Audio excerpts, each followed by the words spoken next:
প্রিয় শ্রোতা, সবাইকে ঈদ মোবারক। ঈদের পরই বলা চলে আমরা নতুন করে আবার শুরু করলাম আমাদের কন্টিনিউয়াস যে প্রসেসটা ছিল, আমাদের নতুন নতুন পর্ব ঈদে আপনারা শুরু করছি। এবং আজকে আমি আরজে কিবরিয়া আপনাদের সাথে রয়েছে। জীবন গল্প মানেই জীবনের গল্প বলার প্ল্যাটফর্ম উইথ সাম কি বলা যেতে পারে ডিসক্লেইমার, যেটা আমরা অনুষ্ঠানের শুরুতেই বলে থাকি। যাই হোক, আমি কথা বাড়াচ্ছি না, শুরুতেই আমার সঙ্গে কে রয়েছেন একটু পরিচয় করিয়ে দিতে চাই আপনাদের সঙ্গে। হ্যাঁ, আপনার নামটা একটু বলুন। আমার নাম নিশি। নিশি, বয়স কত? 19 বছর 8 মাস। 19 বছর 8 মাস। কোথায় থাকছেন এখন? এখন আছি নর্দায়। নর্দাতে। আর জন্ম জেলা? আমার হোম ডিস্ট্রিক্ট হচ্ছে নোয়াখালী। নোয়াখালীতে। নোয়াখালী সদরে। এই অনুষ্ঠানটা শোনেন নিয়মিত? নিয়মিত বলতে একবারে সেই কলেজ লাইফ থেকে, কলেজ বলতে ইন্টার ফার্স্ট ইয়ার থেকে রেগুলার শোনেন? রেগুলার। ঠিক আছে, শুনি আপনার জীবন গল্প ছোটবেলা থেকে, যেখান থেকে বলার আপনি বলুন প্লিজ। ছোটবেলা থেকে শুরু করতে হচ্ছে আগে আমার আম্মুর দিক থেকে শুরু করি, যে কারণ আমার আম্মুর পর থেকে আম্মু হচ্ছে একটা নোয়াখালীরই একটা সদরের একটা সম্ভ্রান্ত ফ্যামিলির মেয়ে। আমার নানাও হচ্ছে একজন সাংবাদিক ছিল। তো ওই হিসেবে ওনাদের ফ্যামিলি ব্যাকগ্রাউন্ড খুবই ভালো। আমার নানুর বাবা ছিল ইঞ্জিনিয়ার, নানুরা সবাই। কিন্তু আম্মু অত পড়াশোনা করার সুযোগ পায় না। ক্লাস 10 পর্যন্ত পড়াশোনা করে। তো ক্লাস 10-এ এক সাবজেক্ট খারাপ হওয়ার পর আম্মুর আর পড়াশোনা করায় না। আর আম্মু নিজে থেকে আগ্রহ ছিল না। আম্মু কাজের মাধ্যমে ছিল সবসময়, যে ঘরের কাজ করবে এই। তারপরে আম্মুর হচ্ছে 3 বোন 2 ভাই। তো আম্মুর পর্যায়ক্রমে আম্মুর বিয়ে হয় হচ্ছে ফেনী জেলায় একজন আদম ব্যবসায়ীর কাছে বিয়ে হয়। তাই সেটা নানা জানতো না যে আম্মুর মানে যাকে মেয়েকে বিয়ে দিচ্ছে ছেলে আবার যে আদম ব্যবসা করতে জানে, যে বিজনেস করে, MA পাস ছেলে। কিন্তু উনি জীবিকার তাগিদে আদম ব্যবসা করতে বিদেশের লোক আনা, চিটিংবাজিও ছিল। তো নানা আবার এটা পছন্দ করতো না, কারণ নানা হচ্ছে অনেস্ট লোক। তারপরে আবার হচ্ছে মিডিয়ায় কাজ করে, নানা এটা কোনোভাবে নিতে পারতো না। তারপরে যাই হোক, মেয়ে বিয়ে দেওয়ার পরেও আম্মুরদের ঘরে হচ্ছে কি, আম্মুর সংসারে মানে আম্মু হচ্ছে সদরের নোয়াখালীর, আর আম্মুর বিয়ে হচ্ছে ফেনীতে, মোটামুটি অনেকটা দূর, অন্য একটা জেলা। তো ওইখানে বিয়ে হওয়ার পরে আম্মুর বিয়ে হওয়ার 13 বছর কেটে যায়, কোনো সন্তান হয় না। মোটামুটি এদিক থেকে কিন্তু আম্মু খুব একটা অশান্তিতে ছিল। মানে শ্বশুরবাড়ির থেকে অনেক কথা শুনতো, আবার এখানে বাড়িতে আসলে অনেক কথা শুনতো যে কেন ছেলে মেয়ে হয় না। তারপরে হচ্ছে এখানে আব্বুর দিক থেকে আম্মু কিন্তু হ্যাপি না। আব্বু আদা ব্যবসা করে, 6 মাস থাকে পালানো, 6 মাস থাকে বাড়িতে। কিন্তু আব্বুর একটা কি, ওনাদের আব্বুদের ফ্যামিলি আবার পুরোটাই শিক্ষিত। আব্বু আবার আমাদের ওখানে ফেনী জেলার সেক্টর কমান্ডার ছিল, মুক্তিযোদ্ধা। তো মুক্তিযুদ্ধের সেক্টর কমান্ডার থাকা অবস্থায় উনি, তারপরে ওই সময় আর ওই যে মুক্তিযুদ্ধের অতটা মূল্যায়ন করা ছিল না। ওনার জীবিকা ছিল না, তো উনি আদৌ ব্যবসায়ী করতো। তারপরে আম্মুর অতটা খরচ বিয়ার করতো না। অনেক ফ্যামিলিতে, শ্বশুরবাড়িতে যে আমার দাদি করতো, কোনো রকম মানে খাওয়া দাওয়া চলতো আর কি। আম্মু কোনোভাবে করতো না, যে ফ্যামিলি থেকে আসতো ওই ফ্যামিলি ভাবে। তারপরে আম্মু কিন্তু হ্যাপি ছিল, এটা কি দাদু আদর করতো। তো আম্মু যখন 13 বছর পর্যন্ত কোনো ছেলে সন্তান হয় না, আব্বু কি করলো, কোথা থেকে একটা মেয়ে এনে দিল, 7 মাস বয়সের, ছোট্ট একটা 7 মাস বয়সের মেয়ে। আম্মু জানে না যে কোত্থেকে এনে দিয়েছে, কিন্তু আম্মু খুবই এক্সাইটেড, কারণ আম্মু হচ্ছে বড় খালা, মেজো খালা, বড় মামি, ওদের যত ছেলে মেয়ে হয়েছে সবগুলো ছেলে মেয়ে কিন্তু আম্মু মানুষ করছে। আম্মু একদম কোলে পিঠে খাওয়ানো সব কিছু আম্মু করছে। আম্মু বাচ্চাদের প্রতি খুব এক্সাইটেড ছিল, আর ওই বাচ্চাদের খুব আদর করতো। তো যখন একটা 7 মাস বয়সের বাচ্চা দেয়, আম্মুর বলে যে কি এটা আজকে থেকে তোমার। আম্মু আর কিছু জিজ্ঞেস করেন, আম্মু শুধু জিজ্ঞেস করছে যে মেয়েটার তো আমার। হ্যাঁ বুঝলাম, পুরো কাগজপত্র করে নিয়ে আসছো? হ্যাঁ কাগজপত্র করে নিয়ে আসছি, মেয়েটা হচ্ছে আজকে থেকে তোমার, এটা আমাদের মেয়ে, আমরা বড় করব। তারপরে ওই 7 মাস বয়সের মেয়ে, আম্মু জিজ্ঞেস করে যে মেয়েটার টাইম অফ বার্থ কবে। তো বললো যে, আমি ওর মাকে জিজ্ঞেস করলাম যখন আনি, তখন ওর মাকে জিজ্ঞেস করলাম, বললো যে কি 1998 সালের 15 নভেম্বর। তো আম্মু এটা আবার লিখে রাখে। তারপরে হচ্ছে বাচ্চাদের ছোট যখন থাকে, আবার এই যে হাম বা নিউমোনিয়ার জন্য টিকা দেওয়া হয়, 5টা বা 7টা সামথিং, ঠিক জানি না। তো ওই টিকা দেওয়ার জন্য ওই টিকার কার্ডে ডেটটা উল্লেখ করে রেখে দেয়। তারপরে হচ্ছে আম্মু আমাকে বড় করতে, কিন্তু আব্বু আবার দিয়ে দেয়, আর খবর নেই বাচ্চার, আর খোঁজ খবর নেয় না, আবার পালানো, টাকা মেরে দেয়, এই সেই।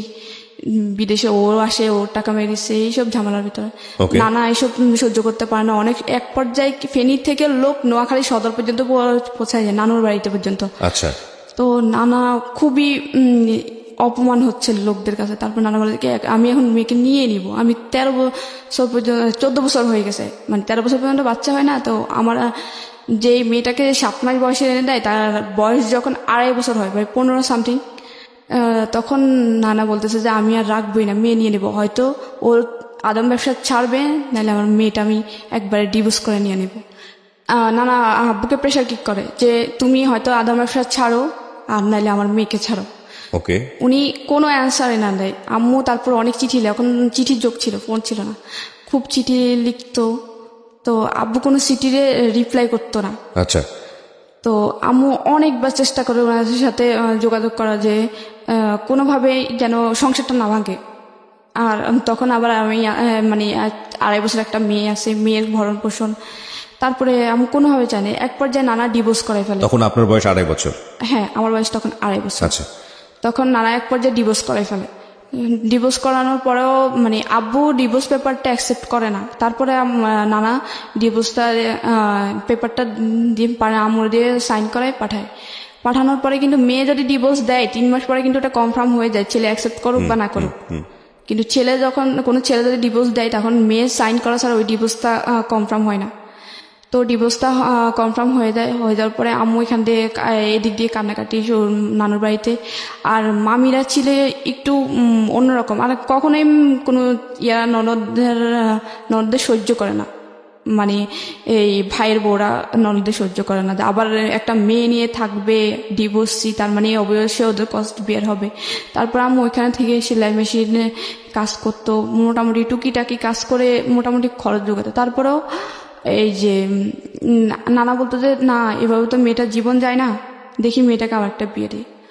তারপরে আম্মুর একটা জায়গা থেকে বিয়ের প্রস্তাব আসে। তারপরে আম্মু বলে যে কি না, আমি করব না বিয়ে। তারপরে হচ্ছে কি বল, আম্মু অনেক জায়গা থেকে আসে বিয়ে, যে কয় না আমি করবো না, আমার মেয়ে আছে, আমার মেয়েকে নিয়ে কেটে যাবো। আম্মু আবার কি ফেনী থেকে যখন আসে আমাকে নিয়ে আসে, মানে হচ্ছে কি 2.5 বছর 7 মাস বছরের বাচ্চাটা, 7 মাসের একটা বাচ্চার মায়া উনি ছাড়তে পারে না, কারণ উনি আগে থেকে বাচ্চা পাগল ছিল। তারপর বাচ্চার মায়া ছাড়তে পারে না, উনি ওই বাচ্চা নিয়ে আসে। আবার যখন আমাকে নিয়ে 2.5 বছর বয়সে নানুর বাড়িতে উঠে, তখন আবার নানা বিয়ে দেওয়ার চেষ্টা করে। নানু আম্মু বিয়ে করতে চায় না। তারপরে এক পর্যায়ে একটা ফ্যামিলি আসে, ওখানে হচ্ছে ওনার হচ্ছে 5টা ছেলে মেয়ে। একটা একদম সবার ছোট, যে সেটা হচ্ছে 1.5 বছরের বাচ্চা, তার মানে দুধের বাচ্চা, মেয়ে বাচ্চা। তো ওনার ওয়াইফ হচ্ছে মারা যায়। তারপর আম্মুর বিয়ের জন্য আসার পরে আম্মু বলে যে কি 5টা ছেলে মেয়ে, তারপরে বড় মেয়েটার বিয়ে হয়েছে, তার মানে ওরা এখন বড় হয়ে গেছে, 5টা ছেলে মেয়ের উপর আমি কি থাকতে পারবো? তারপর নানা বলে যে কি না, দেবো না, 5টা ছেলে মেয়ের উপরে আমার মেয়েকে দেবো না। এখানে আরো গ্রামের পরিবেশ, একবারে গ্রামের মধ্যে। নানুর বাড়িতে একটু মোটামুটি মানে পৌরসভার কাছাকাছি। তারপরে ওনারা যখন মানে একদম জেদ ধরে আছে যে ছেলেপক্ষ, যে না বিয়ে করে নিয়ে যাবে। আমার নানুদের ফ্যামিলি একটু মানে সম্ভ্রান্ত ফ্যামিলি, ভালো মেয়ে। ও মানে আশেপাশে খবর নিয়ে দেখছে যে ও নাকি বাচ্চাদের খুবই পাগল, তার মানে 5টা বাচ্চার উপর নিয়ে গেলে ওর মায়া ছাড়তে পারবে না, অবশ্যই আদর যত্ন পাবে মায়ের। তারপরে আরও যে মেয়েটা আছে, ওই মেয়েটা নিজের না, তার মানে ও নিজের অন্যের মেয়েকে এত আদর করে, তাহলে আমার 5টা বাচ্চাকেও ও নিশ্চয়ই আদর করবে। ও তারপরে ওনারা জিদ ধরে আছে যে বিয়ে করে ছাড়ানো আমরা যাবেই না। একদম পুরা ডাইনিংয়ে একদম একটা বিকেল আসছিল, বিকেল 4টার দিকে আসছিল, আম্মুর কাছ থেকে শোনা যে একদম রাতে 11টা পর্যন্ত ওনারা ডাইনিং থেকে যায় নাই, যা বললো যে আমরা যাবোই না, এখান থেকে বিয়ে না করে যাব না। তারপর পরের দিন বিয়ে হয়। হ্যাঁ, আম্মুর আবার সেকেন্ড বিয়ে হয় ওই ফ্যামিলিতে, 5টা ছেলেমেয়ের উপরে। তখন আপনি কোথায় ছিলেন? আমি আম্মুর সাথেই ছিলাম। আম্মু তো আমাকে ফেনী থেকে নিয়ে আসি, কারণ 5টা ছেলেমেয়ের জায়গায় এসে বিয়ে করলো, আপনাকে নিয়ে গেল ওই সংসারে নাকি? তো আম্মু ওখানে হচ্ছে কি শর্ত দেয় যে আমার একটা শর্ত আছে, শর্তটা হচ্ছে আমার মেয়েটাকে নিয়ে আমি ফেনী থেকে চলে আসছি, যদিও আমার মেয়ে না, তারপরে ওর মায়া আমি ছাড়তে পারবো না। তারপরে বলে যে কি ওকে আমি 7 মাস বয়সে পাইছি, সে দুধের বাচ্চা, সেই দুধের বাচ্চাকে আমি 2.5 বছর পর্যন্ত করছি, আমি ওর মায়া ছাড়তে পারবো না, ওর প্রতি আমার মায়া বসে গেছে। তারপরে বলে যে না না না আমার 5টার মধ্যে, ওনারা বলে যে তখন না না না আমার 5টার মধ্যে ও একটা থাকতেই পারে। আর আমি তো জানি, আমরা তো জানি যে তুমি অনেকে বাচ্চা পাগল। তারপরে আচ্ছা ওই এগ্রিমেন্টে বিয়ে হয়। তারপরে বিয়ের পরপরই ওই বাড়িতে আম্মুকে নিয়ে যায় ওদের 5টা ছেলে মেয়ের উপরে। তখন আম্মু আমাকে, ওদের সাথে কিন্তু হয় যে আম্মু যেখানে থাকবে ওনার মেয়েও সেখানে থাকবে, ওদের সাথেই কিন্তু কথা হয়ে বিয়েটা হয়। তারপরে ওইকে বাড়িতে নিয়ে যাওয়া হয়। বাড়িতে নিয়ে যাওয়ার পরে মানে আমার কাছে প্রথম অবস্থায় আমাকে সে আদর, সবাই কোলে নিচ্ছে। এক পর্যায়ে আমার একটা ওই বাড়িরই একটা কাজিন আমাকে কোলে নিচ্ছে, আমি চিনি না। তো আমাকে অনেক যাতায়াত হলো, আমি খুব জোরে ওনাকে একটা কামড় দিই, ছোট ছিলাম 2.5 বছরের বাচ্চা। ওনাকে কামড় দিই, উনি এখনো বলে যে তুই আমাকে কামড় দিছিস। তারপরে প্রথম 3-4 দিন ভালো থাকে, এরপরে বলে যে কি তোমার মেয়ে এখানে থাকবে, তোমার বাড়িতে রাখে, তোমাদের বাড়িতে রেখে আসো, তোমার বাপের বাড়িতে থাকলে সমস্যা কি? আমি বলে যে কি তুমি তো বলছিলা যে আমি যেখানে থাকবো আমার মেয়ে এখানে থাকবে, এখন এটা বলতেছো কি জন্যে? তখন আমাকে আমার 6 মাস ওই বাড়িতে থাকার পরে ওরা মানে নানাভাবে আম্মুকে অনেক কথা শোনায় যে ওই মেয়ে নিয়ে আসছিস, ওই মেয়ে এখানে খাবে। তারপর ওই বাড়ির দাদি, তারপর চাচি, জেঠি, তারপরে ওই বাড়ির আমার যে সৎ ভাই বোন 5জনের মধ্যে 4জনই আমার বড়, শুধুমাত্র একটা বোন আমার ছোট। আমার ছিল তখন 2.5 বছর, ওর ছিল 1.5 বছর, 1 বছরে বড় আমি ওর।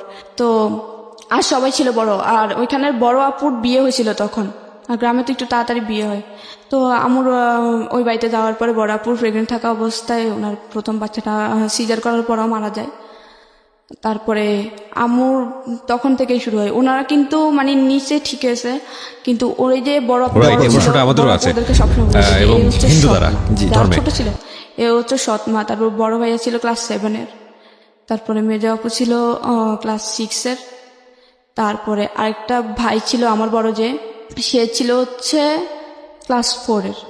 তারপরে ওদের থেকে সবসময় বলে তো ওই বড় আপু আর বড় ভাই আম্মুর সাথে মানে অগত্য ভাষায় গালাগালি করতো, কোনো কিছু বলে আম্মুকে বলতো যে চোর, এই সেই। আম্মু বাপের বাড়িতে যাইতো না, তাহলে চুরি করবে কি জন্য? আর আম্মুর বাপের বাড়িতে মানে এই বাড়ির তুলনায় আম্মুদের বাপের বাড়িতে সম্পত্তি পায় কয়েকশো গুণ আছে বেশি, কারণ আম্মুরা অনেক সম্ভ্রান্ত। ওরা কিন্তু অতটা মোটামুটি সচ্ছল আর কি, অতটাই না। তো আম্মুকে সবসময় মানে অনেক তারপর বলতো যে কাজ পারে না। আম্মু হচ্ছে কি শহরের বড় হয়েছে, শহরের একটা। আম্মু কিন্তু আগে ঢাকায় ছিল, তারপরে বিয়ের আগে ওনাদের গ্রামের বাড়িতে যায়, তখন বিয়ে হয়। তারপরে আম্মু অত বেশি গ্রামের কাজ পারতো না, যে ধান সিদ্ধ করা, তারপরে চাটাই বানানো, বিয়ে শীতল পাটি বানানো, অত পারতো না। কিন্তু আম্মু ওই তারপরেও মানায় নিছিল যে পাতা দিয়ে রান্না করা লার্কির চুলায়, তারপরে সব কিছুই মানে নিছে। তারপরে কিছু একটু ভুল হইতো, কারণ উনি মাত্র আসছে একদম শহর থেকে, যারা ছোটবেলা থেকে ঢাকায় বড় হওয়া, ওরা কিন্তু হঠাৎ করে লাড়কি চলে গেলে কিন্তু অবশ্যই ওদের একটু গোলমিল হয়। এত পরিমাণ কথা ছিল। আমার জেঠি কথা শোনাইতো, দাদু কথা বলতো, কোত্থেকে আনছে নবাবের বেটি, এই সেইটা পারতো বলতো। আর আমার শুধু কাঁদতো। আর ওই ভাইয়া শুধু একটু যদি তরকারি মানে একটু হইতে দিত, বলতো যে ঝাড়ুর আগা ধরে গোড়া দিয়ে মারা উচিত, একটারে আনছে ঠিক মতো রান্না বান্না করতে পারে না, ঠিক টাইমে উনি তো আসলে আগের মায়ের ঘরের ছিলেন তো। হ্যাঁ হ্যাঁ, ওনারা আম্মুর সৎ ছেলে মেয়ে। কিন্তু আম্মু কখনোই ছেলে মেয়ে কাউকে বলতো না যে ও আমার সৎ ছেলে মেয়ে, বা কেউ বুঝতে পারতো না। ইভেন এখনো পর্যন্ত কেউ জানে, মানে কাউকে না বলে কেউ বুঝতে পারে না যে ওনার সৎ ছেলে মেয়ে, যে 5টা ছেলে মেয়ে সৎ। এলাকায় মানুষের কাছে এত পরিমাণে সুনাম আমার আম্মুর, যে একমাত্র দেখা যে সৎ মা এরকম হয়, আর 5টা ছেলে মেয়েকে এতটা আপন করে নেওয়া। তারপরে হচ্ছে আমার ওইখানে যায়। তারপরে আমার বলে যে কি আমার তখন 3 বছর হয়, 2.5 বছর থেকে আমি 6 মাস পর্যন্ত থাকি। তারপরে বলে যে অনেকভাবে প্রেশার কিক করে, আম্মু বাধ্য হয়ে অনেক অত্যাচারের মধ্যে দিয়ে আমাকে রেখে আসে, আমাকে ধরে মারতো। তারপর বড় আপু আমাকে 2 দিন পর্যন্ত, মানে আমি 3 বছরের ছিলাম তখন, 2 দিন পর্যন্ত গলা চেপে ধরছিল মারার জন্য। আম্মু হঠাৎ করে দেখে ফেলছিল একদিন, আরেকদিন দেখছিল পাশের বাড়ির একটা আম্মু মানে ভাবি রাখতো, ওই ক্ষেত্রে আমাদের চাচি হতো, উনি দেখছিল। তো আমার বলতো যে 3 বছরের বাচ্চাটাকে তুমি মারতেছো কি জন্যে, একদম গলা চেপে মেরে ফেলতো। ওরা চাইতো যে এ যদি বড় হয় এ নিশ্চয়ই আমাদের প্রত্যেকটা জিনিসে ভাগ ধরবে। তারপরে হচ্ছে আম্মু নানা চাপের মধ্যে আমাকে দিয়ে আসে নানুর বাড়িতে। আচ্ছা। দেখতেছে মেরে ফেলার চেষ্টা করে, মারে ধরে। তারপরে আম্মু নানুর বাড়িতে দিয়ে আসে। তারপরে নানুর বাড়িতে তো ওরা আবার মামি ওরা তো একদম সহ্য করতে পারে না। নানুর মামির বাড়িতে মানে নিজের বাড়িতে দিয়ে আসে, নিজের বাবার বাড়িতে বাড়িতে দিয়ে দিয়ে আসে, আসে। হ্যাঁ। নানুর সাথে কথা বলে দিয়ে আসে, বলে যে কি মেয়েটা এদিকে আপনার ওই সেই বাবা মানে আপনার মার ফার্স্ট হাজবেন্ডের কি অবস্থা? উনি তখন খবর নিতে যাচ্ছিল না, মানে উনি কি জানতো যে বিয়ে হয়ে গেছে বা এরকম কোনো কিছু কি জানতো? উনি হ্যাঁ সেটা জানতো, কিন্তু জানতো। তখন আমার বাচ্চার খবর নিয়েছিল, কিন্তু আপনার খবরটা তো নেওয়া উচিত ছিল, কারণ উনি তো নিয়ে আসে পালক। হ্যাঁ হ্যাঁ উনি নিয়ে আসে তখন, কিন্তু আমার খবর নিত না।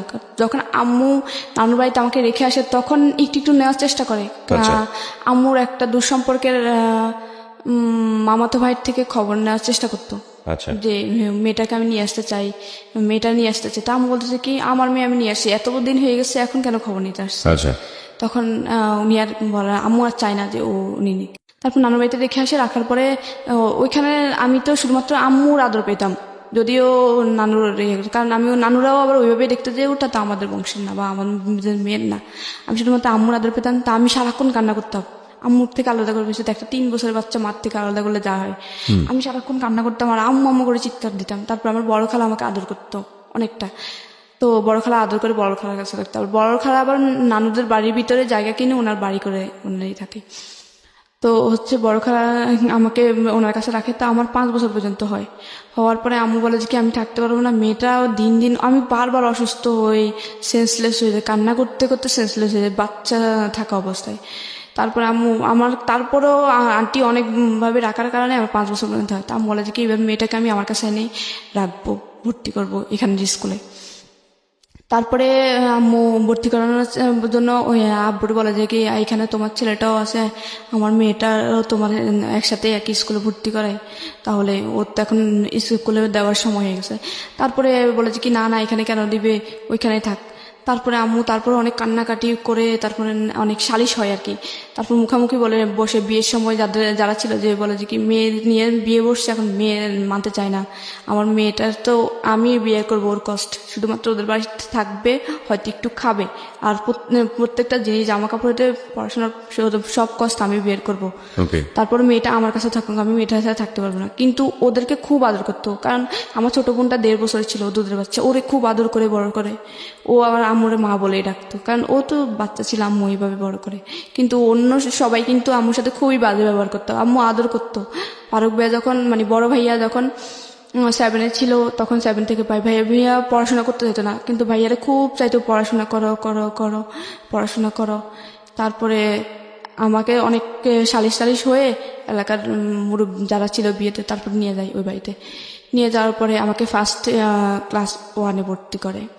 তখন আমার আবার জন্ম তারিখ একটু চেঞ্জ করে দেয়, যে আমার যখন 15 নভেম্বর ছিল ওই বয়সে আমাকে ভর্তি করতে পারতেছিলাম। ওই সময়টা থেকে আপনি জানতেন যে এরা আপনার অরিজিনাল বাবা মা না? না না আমি জানতাম না, কারণ আমি বুঝতাম না। আম্মু বুঝাইতো যে ও তোমার বাবা, ও তোমার ভাই, ও তোমার বোন। তা আমি বলতাম যে ভাইয়া ভাইয়া। কিন্তু আমার মাঝে মাঝে বলতাম আম্মু বড় ভাইয়া পপিকে আদর করে আমাকে করে না কেন, এটা কিন্তু আমি খুব প্রশ্ন করতাম আম্মুকে। আচ্ছা আচ্ছা। আমার কিন্তু মনে আছে যে এটা আমি খুব ইয়ে করতাম যে আম্মু বড় ভাইয়া পপিকে আদর করে আমাকে করে না কেন, আমি তো ভাইয়া রাখি। ও আমি যদি বলতাম যে ভাইয়া বলে এবার ধরতাম, ঠাস করে থাপ্পড় মারতো শর্ট এটা বলে থাপ্পড়। তো আমার আবার বুঝতাম যে নিশ্চয় কোনো সমস্যা, আমি ভাইয়া রাখি তারপরেও কেন জানি আমাকে আদর করে না। বড় আপু তো পাইলে যেখানে আমাকে একা পাবে সেখানে গলা চাপে, যেখানে একা পাবে সেখানে গলা চাপে। তারপরে আম্মু সালিশের পরে আমাকে যখন নিয়ে আসে ভর্তি করে ওইখানের একটা স্কুলে, জন্ম তারিখ চেঞ্জ করে 1 জানুয়ারি দেয়, 15 নভেম্বরে ভর্তি করতে পারছিল না, যে এত ছোট মেয়ে ভর্তি করবো না ক্লাস 1-এ। তারপরে ওদের সাথে আমরা তারপর ক্লাস 4-এর যে ভাইয়া ছিল ওরে আবার আমাদের সাথে, ও পড়াশোনায় ভালো ছিল না, আমি বললো যে ওর তো এখানে বয়স বেশি হয় না, ওরে 1-এ দিয়ে দাও। তো ওরে 1-এ দিয়ে দেয় আমার সাথে, আমি তারপর আমার ওই ভাইটা, আমার সৎ ভাই, আমার বড় যেটা ওটা ছোট ভাইটা, তারপরে আমার একটা চাচাতো বোন, ওই বাড়ির চাচাতো বোন, আমরা 3 জন একসাথে ক্লাস 1-এ ভর্তি হই। তো আমাদের যখন ভর্তি হয় তখন আমার রুল ছিল হচ্ছে আমার ভাই ছিল হচ্ছে 43, আমার ছিল 44, আমার ওই বোনের ছিল 45, আমি সিরিয়ালে ভর্তি হই। ভর্তি হওয়ার পরে তারপরে আমাদের জন্য আম্মু বলে যে কি আম্মু আব্বুরে বোঝায় যে ফারুক মানে বড় ভাইয়া তো পড়াশোনা করে না, ওর জন্য এমন একটা ছেলে রাখো ও যেন পপিকে পড়াইতে পারে, পলিরে পড়াইতে পারে, আমার নাম হচ্ছে নিশি, আমাকে পড়াইতে পারে, ফিরোজকে পড়াইতে পারে এবং পলিরে পড়াইতে পারে এবং ফারুকরে পড়াইতে পারে। ফারুকরে বুঝায় ওর সমবয়সী কাউকে নাও, বা ওর থেকে একটু বড় কাউকে নাও, যেন ওরে বুঝায় বুঝায় ওর বন্ধু হয়ে ওর পড়াশোনা করাতে পারে। তারপরে হচ্ছে আমাকে ক্লাস 1-এ যখন ভর্তি করানোর পরে টিচার রাখা হয়, তারপর টিচারে পড়াশোনা করাতো। তো আমি ওদের চেয়ে একটু পড়াশোনা ভালো ছিল, ওদের সবার চেয়ে। মানে বাড়ির ভিতরে যখন আমাদের 3 জন একসাথে ভর্তি হয়, 3 জনের থেকে কিন্তু আমি ফার্স্ট। আবার বাড়ির ভিতরে আমাদের ঘরে 5 ভাই বোনের হচ্ছে কিন্তু আমি পড়াশোনা একটু ফার্স্ট ছিলাম। তো ক্লাস 1-এ যখন ভর্তি করানো হয় তখন আমার রোল ক্লাস 2-এ যখন উঠি, রেজাল্ট দেওয়ার পর আমার রোল 2-এ, ওদের সবার চোখ কান একদম উপরে উঠে যায় যে ওই মেয়েরে আমরা এত ইয়ে করি, ওর তো দেখা যাচ্ছে সম্ভাবনাময় যে ও বড় হলে কি যদি এরকম পড়াশোনা আগে যায় কিন্তু ও কোনো কিছুতে কিন্তু কমতি থাকবে না, কারণ ওর মা মোটামুটি কিন্তু পড়াশোনা করছে, ওরা কিন্তু ওইভাবে আগাবে। তো আমি কিন্তু শুধু আমাকে একা চেষ্টা করতো না, সবাই নিয়ে চেষ্টা করতো। তো যখন রুল 2 হয় তখন ওদের চোখ কান উপরে, তখন ওরা চিন্তা করে যে আমাকে মেরে ফেলবে যেভাবে হোক। তখন আমি আমার ভাই ছোট ভাইয়ের সাথে খেলতেছিলাম, আমরা একসাথে পড়তাম, তো এই জন্য একসাথে খেলতাম। তো মাঠের মধ্যে খেলতাম, মাঠের পাশে একটা তাল গাছ ছিল। তাল গাছের কিন্তু চারপাশে পাতাগুলো ছড়াই থাকে, মানে যে তালের যে ঢাল না, পাতার যে ইয়ে থাকে, ডাঁটি থাকে, ডাঁটির মধ্যে কিন্তু করাতের মতো ধার থাকে। তো এরকম ছোট একটা তাল গাছ, তো তাল গাছের করাতগুলো দাঁড়ানো ছিল, এভাবে পাখাগুলো মেলানো। তো ও এরকম গোল্লা দৌড় বলতাম আমরা গ্রামের বাসায়, তো গোল্লা দৌড় খেলছিলাম। ওই ভাইতে আগে বড় আপু শিখে দেয় যে ও খেলার সময় ও যখন তাল গাছের সাইড দিয়ে যাবো, ওরা ধাক্কা মারবে যেন তাল গাছের ওইখানে পড়েও যেন 2 ভাগ হয়ে যায় একদম। তো আমি ক্লাস 2-এ তখন, আমি এখন সাদা একটা শার্ট ছিল গায়ে, তখন আমি খেলতেছিলাম, তখন তাল গাছের গোড়া দিয়ে আমি যাচ্ছিলাম, ভাই আমার পিছন দিয়ে যখন ফলো করলো যে আমি আসছি, ছোট ভাইয়া, ও মানে খুব জোরে আমাকে ধাক্কা দেয়, আমি উপড়ে যাই গাছের ওই একদম ঠিক ও যে টার্গেট ছিল টার্গেট বরাবর, কিন্তু ধাক্কাটাও আস্তে হয়ে যায়, যে আমার যে একদম পুরা ভাগ হয়ে যাবে ওরকম হয় না। হয় কি আমার একদম ছাকনার নিচ দিয়ে 7-8 ইঞ্চির মতো কাটা যায়, অনেক বড়, মানে হচ্ছে এক সাইড দিয়ে পুরো অনেকটা ভাগ হয়ে যায়। আরেকটু যে প্রেশার কিক হয়েছে আমার কিন্তু মেরুদণ্ড পর্যন্ত পৌঁছায় যেত, মানে মেরুদণ্ড পর্যন্ত পৌঁছায় না, মেরুদণ্ড থেকে 1.5 ইঞ্চি বা 2 ইঞ্চি দূরে, অনেক ভয়ঙ্কর ভাবে কাটা যায়। ওই যে আমি ওইখানে এভাবে নাম জানা, ওই যে তালের যে কালো করাতগুলো থাকে ওগুলো আবার একটু নরম টাইপের থাকে, একটু মশলা দিলে আবার একটু ভাঙে, ওগুলা ভেঙে সব আমি পড়ে যাই। পরে আমি মানে হাতের ডান হাত দিয়ে ওই ছাকনাটা ধরেই চাচি আম্মা বলে ডাক দিছি চিৎকারে। ওদিন বাড়িতে কেউ ছিল না, আমি আর ভাইটাই ছিলাম। ওদের প্ল্যান ছিল যে ওরাও সবাই বাইরে যাবে, বাইরে বলতে হচ্ছে বড় আপুর শ্বশুর বাড়িতে যাবে, বড় আপুর বাচ্চা হয়ে আরেকটা সেকেন্ড বাচ্চা হয়ে মারা গেছে। তা আম্মু ওইখানে, আম্মু আপু সবাই যায় দেখতে, শুধু বাড়িতে চাচি ছিল একটা অন্য ঘরের। তো আমি চাচি আম্মা বলে ডাক দেওয়া সেন্সলেস হয়ে যায়, কারণ আমার এত পরিমাণে ব্লিডিং হচ্ছিল, কারণ খুব 7-8 ইঞ্চি কাটা যাওয়া, মানে আমি ওই ক্লাস 2-এর বাচ্চার মোটামুটি শেষ অনেকটাই। তারপরে এই কাপ দিয়েই পড়ে যায়। চাচি আম্মা কি করে, মানে উনি কিছু বুঝতে পারতেন না, এত কাটা গেছে আর এত রক্ত দেখে উনি ওনার পুরা কাপড় খুলে ফেলে, পুরা কাপড় খুলে আমার পেঁচা। উনি বুঝতেছে না যে উনি আবার অত শিক্ষিত না, তো মানে ফার্স্ট মানে প্রাথমিক চিকিৎসা অত কিছু ধারণা নেই, কিন্তু উনি পাগলের মতো হয়ে দেখে ভয়ে পুরো কাপড় পেঁচাচ্ছিল, প্রচুর ব্লিডিং হয়। তারপরে এখানে ওই বাড়িতে খবর দেওয়া হয়, আম্মু দৌড়ায় আসে, তারপর হসপিটাল নেওয়া হয়। নেওয়ার পরে আম্মু হসপিটালে নেওয়ার পরে আমার 2 দিন পরে মেবি জ্ঞান আসে, মানে অনেক কাটা ছিল, ওয়াশ টাশ করে।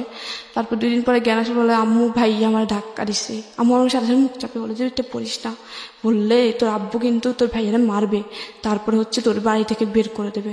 আম্মু খুব কান্নাকাটি, কেন যেটা কথা, আম্মু শুধু ডাইকে এটা বললো যে ফিরোজ তুই ওর ধাক্কা দিছিস, কেন আমি ওর ধাক্কা, কারণ নিশি কিন্তু বলছে যে তুই ধাক্কা দিছিস, ও কিন্তু মরে যেত, তোর কি একটু মায়া হয় নাই যে ও তো ওদেরকে কোনো ক্ষতি করে, তোর তো বোনও। আম্মু ওটা বুঝে বলছে, তারপর আম্মু কিছু বলে নাই, চাইছিল যে এটা নিয়ে একটা সালিশ করতে যেভাবে, তারপরে আর করে নাই। অনেক প্রায় 3 মাস পরে আমি ভালো হই। তারপরে আবার ক্লাস 2 থেকে আমার 3-তে ক্লাস রুল 1 হয়। তারপর ওদের মানে নানা অত্যাচার আছে, আব্বু মারতো খুব, এসব নিয়ে কিছু বললে মানে দাদি শিখে দিত যে ও ছেলে মেয়েদের ইয়ে করবে। তারপর 4-এ যখন উঠি তখন না 4-এ উঠি, হ্যাঁ, তখন আমার রুল 1 হয়। 1 হওয়ার পরে যখন 5-এ উঠবো, এর আগে ভাইয়া কি করে, এলাকায় একটু রাজনীতি করতো, ওই যে এলাকার হেড স্যার, আমাদের গ্রামের হেড স্যারের সাথে কথা বলে যে ওই ও হচ্ছে আমার বোন, ওরে যদি এবার 4-এ যদি ফেল না করে এসিস তোর কিন্তু এলাকায় থাকতে দিব না, কিভাবে করবি জানি না। তো উনি কি করে, উনি ভয় পেয়ে উনি আমাকে ফেল করায় ক্লাস 4-এ। এখন এটা তো পুরো অবিশ্বাস্য যে ক্লাসের ফার্স্ট গার্ল সে কখনো ফেল করতে পারে না, তাও আবার ক্লাস 4 থেকে 5 উঠবে। তারপর আম্মু খুবই কনফিডেন্স, কারণ আম্মু বললো যে আমি ওরে পড়াই, আমি জানি ওর পড়াশোনা কেমন। তো আম্মু বলে যে কি আমি ওই খাতা চ্যালেঞ্জ করব, যে আমি খাতা দেখবো, আমার মেয়ের খাতা দেখে তারপর আমি মানবো যে আমার মেয়ে ফেল করে। আমি প্রচুর কান্না, আম্মু আমাকে খুব মারে যে ফেল করছিস কি জন্য, নিশ্চয়ই তোর খারাপ। তারপর আম্মু হেড স্যারের কাছে যাই, বা আমাদের প্রধান শিক্ষক উনি স্বীকার করতে চাচ্ছিল না যে এরকম কিছু। পরে আম্মু বলে যে কি আমি আপনাদের স্কুল কর্তৃপক্ষের কাছে যাবো, স্কুলের মালিকের বাড়ির পাশে ছিল, ওখানে যাই। তারপরে অনেকের পরে উনি স্বীকার হয় যে আপনার ছেলে আমাকে বাধ্য করছিল, যে আপনার ফেল করার জন্য বাধ্য করছিল। উনি আমার বাড়ি টাড়ি আগুন দিবে এই সবের জন্য আমি বাধ্য ঘটনা এটা ক্লাস 4-এ। আমি 5-এ উঠবো আর ফাইনালে ফেল করে। তারপরে আম্মু বলে যে আমি খাতা দেখবো, তখন আম্মু অনেক জোরাজোরির পরে তারপরে উনি বুঝতে পারে যে আম্মু হাল ছাড়ার মেয়ে না। আর আম্মু কনফিডেন্স ছিল আমি আমার মেয়েকে পড়াই, ও ফেল করতে পারেই না। তারপরে ইয়ার পরে উঠাই, চাপে পড়ে উঠাই, তখন আমার আর রুল ইয়া হয় না, এক হয় না আর কি। তারপরে অনেক কারণ এক তো দিয়ে দেয়, কারণ আবার যেটা ঘোষণা হয়ে গেছে রেজাল্ট, এটা তো আবার ইডিট করতে অনেক সমস্যা, অনেক কিছু ফেস করতে হবে। তারপরে একটা 12 রুলের ওতে চলে যায়, ওর জায়গা আমাকে দেয়। তারপরে হচ্ছে আমি 6-এ উঠি। তারপর ও খুব মারামারি করতাম, আমি পড়তে দিত না, ইয়ে করতো, আম্মুকে অনেক গালাগালি করতো, অনেক অত্যাচারের মধ্যে দিয়ে, কারণ পড়াশোনা খরচ দিত না, নানুর বাড়ি থেকে আম্মু আনিয়ে দিত, তারপর সেলাই মেশিন চালা আমার খরচ বিয়ে করতো। তারপরে আমি 6-এ উঠি, 7-এ উঠি। তারপর আমার স্কুল জীবনটা খুব ভালো ছিল। আমি যখন হাই স্কুল জীবনে যাই আমার খুব ভালো লাগতো, কারণ আমি হাই স্কুলের জীবনটা স্যাররা আমার খুব আদর করতো। মোটামুটি হাই স্কুল তো অনেক স্কুল থেকে আসি একটু কন্টেস্ট হয়ে যায়, তখন আমার রুল হয় 6। তখন আমার স্যারদের আইকন থাকে আমি একটার জন্য, আমি হচ্ছে দেশাত্মবোধক গান, তারপর সাংস্কৃতিক অনুষ্ঠানে অংশগ্রহণ করতামই, দেশাত্মবোধক গানের জন্য স্যার আমাকে চিনত। দ্বিতীয়ত হচ্ছে ক্রীড়া প্রতিযোগিতার জন্য। ক্রীড়া প্রতিযোগিতা হচ্ছে আমি 100 মিটার দৌড় প্রত্যেক বছর চ্যাম্পিয়ন ছিলাম, প্রত্যেক বছর স্কুলের চ্যাম্পিয়ন। স্যার আমাকে চাইছিল যে জেলা পর্যায়ে খেলানোর জন্য, কিন্তু আম্মু মানা করছিল যে মেয়ে মানুষ দৌড়াদৌড়ি ভালো না। তারপরে গোলক নিক্ষেপ বলতো, 100 মিটার দৌড় বলতো, এইসব প্লেয়ার যেন সারা মানে ক্রীড়া শিক্ষক, তারপর আমার পড়া শিক্ষক, ওদের চোখে ছিলাম আমি। মোটামুটি পড়াশোনায় ছিলাম 6-7, মানে 10-এর দিকে আমার রোল যেত না। তারপর আবার কিন্তু ক্লাস 1 থেকে ক্লাস 10 পর্যন্ত আমার কোনো বেতন দিয়ে পড়তে হয় নাই, যদি ওখানে বেতন লাগে। কিন্তু আমার হচ্ছে যে মেধা তালিকা থাকার কারণে উপবৃত্তি পেতাম, ক্লাস 10 পর্যন্ত উপবৃত্তি পেতাম। তারপরে যখন আমার ভাই ছিল আমার 4 বছরের, না 4 বছর না 4 বছর বড়। তো ভাইয়ের যখন আমি ক্লাস 7-এ উঠি, আমার বাড়ির পাশে একটা নতুন বাড়ি হয়, মানে বাড়ির মেন রোডের অপোজিট আর কি। আমাদের বাড়িটা হচ্ছে হাইওয়ে রোডের সাথে, হাইওয়ে রোডের এপাশে হচ্ছে আমাদের বাড়ি, ওই পাশে একটা নতুন বাড়ি হয়। তো আমার ভাইয়ের সাথে একটা ফ্রেন্ড আমাদের বাড়িতে আসতো সব সময়। তো ও দেখতো যে আমার আম্মু খুব অত্যাচারিত হয়, আমি খুব অত্যাচারিত হয়, খুব গালাগাল করে, খুব বিয়ে করতো, অনেক কাজ করতাম। আমাদের আবার কৃষিকাজ করতো বাড়িতে। আমি মোটামুটি কৃষিকাজে সব কিছুই পারি, কারণ থাকতে থাকতে করতে করতে পানি দিতে হয়তো কলের অনেক নিচে পুকুর থেকে উঠায় তরমুজ ক্ষেত, তারপর টমেটো ক্ষেত, বেগুন ক্ষেত, এগুলো পানি দিতে হয়তো করতাম। এটা মনে করতাম যে আমি বলতাম যে আমাদের ক্ষেত সবাই করে, আমিও করবো। তারপরে করতাম। তারপর হচ্ছে কি ওই ভাইয়ের সাথে ওর ফ্রেন্ড আসতো, ও দেখতো, ওর প্রতি কেন জানি আমার প্রতি একটু মায়া হয়ে যায় যে মেয়েটা অসহায়। ও জানতো যে আমি ওদের সৎ ভাই বোন, আমি তখন একটু বুঝি যে ওরা আমার সৎ ভাই বোন। আমি আবার এখানে একটা কথা বলি, আমার বাবার আদর কিন্তু বাবা কিন্তু কোনো দিনও আমাকে 1 সেকেন্ডের জন্য বাবার বলে মানে মেয়ে বলে আদর করে নাই, কখনো না। মানে অনেক সময় দেখা যেত কি আম্মু আদর করে বসাইতো, বাবা মাঝখানে, আমার ছোট বোনটা এই পাশে, আমি এই পাশে, কারণ আমরা দুজনেই ছোট ছিলাম সবাই। উনি কি করতো, মানে কিছু থেকে কিছু হয়েছে, একটা ভাত যেন প্লেট থেকে পড়তো, ছোট বাচ্চারা যখন খেতে যায় একটা দুটো ভাত ঠাস করে থাপ্পড় মারতো, কিন্তু নিজের মেয়ে যখন পড়তো তখন কিন্তু কিছু না, আমাকে মানে ভাত খাওয়া অবস্থায় মারতো। তা আম্মু বলতো যে কি ভাত খাওয়া অবস্থায় কুকুরকে মারা না, তুমি আমরা ছোট্ট মেয়েটার মারলা।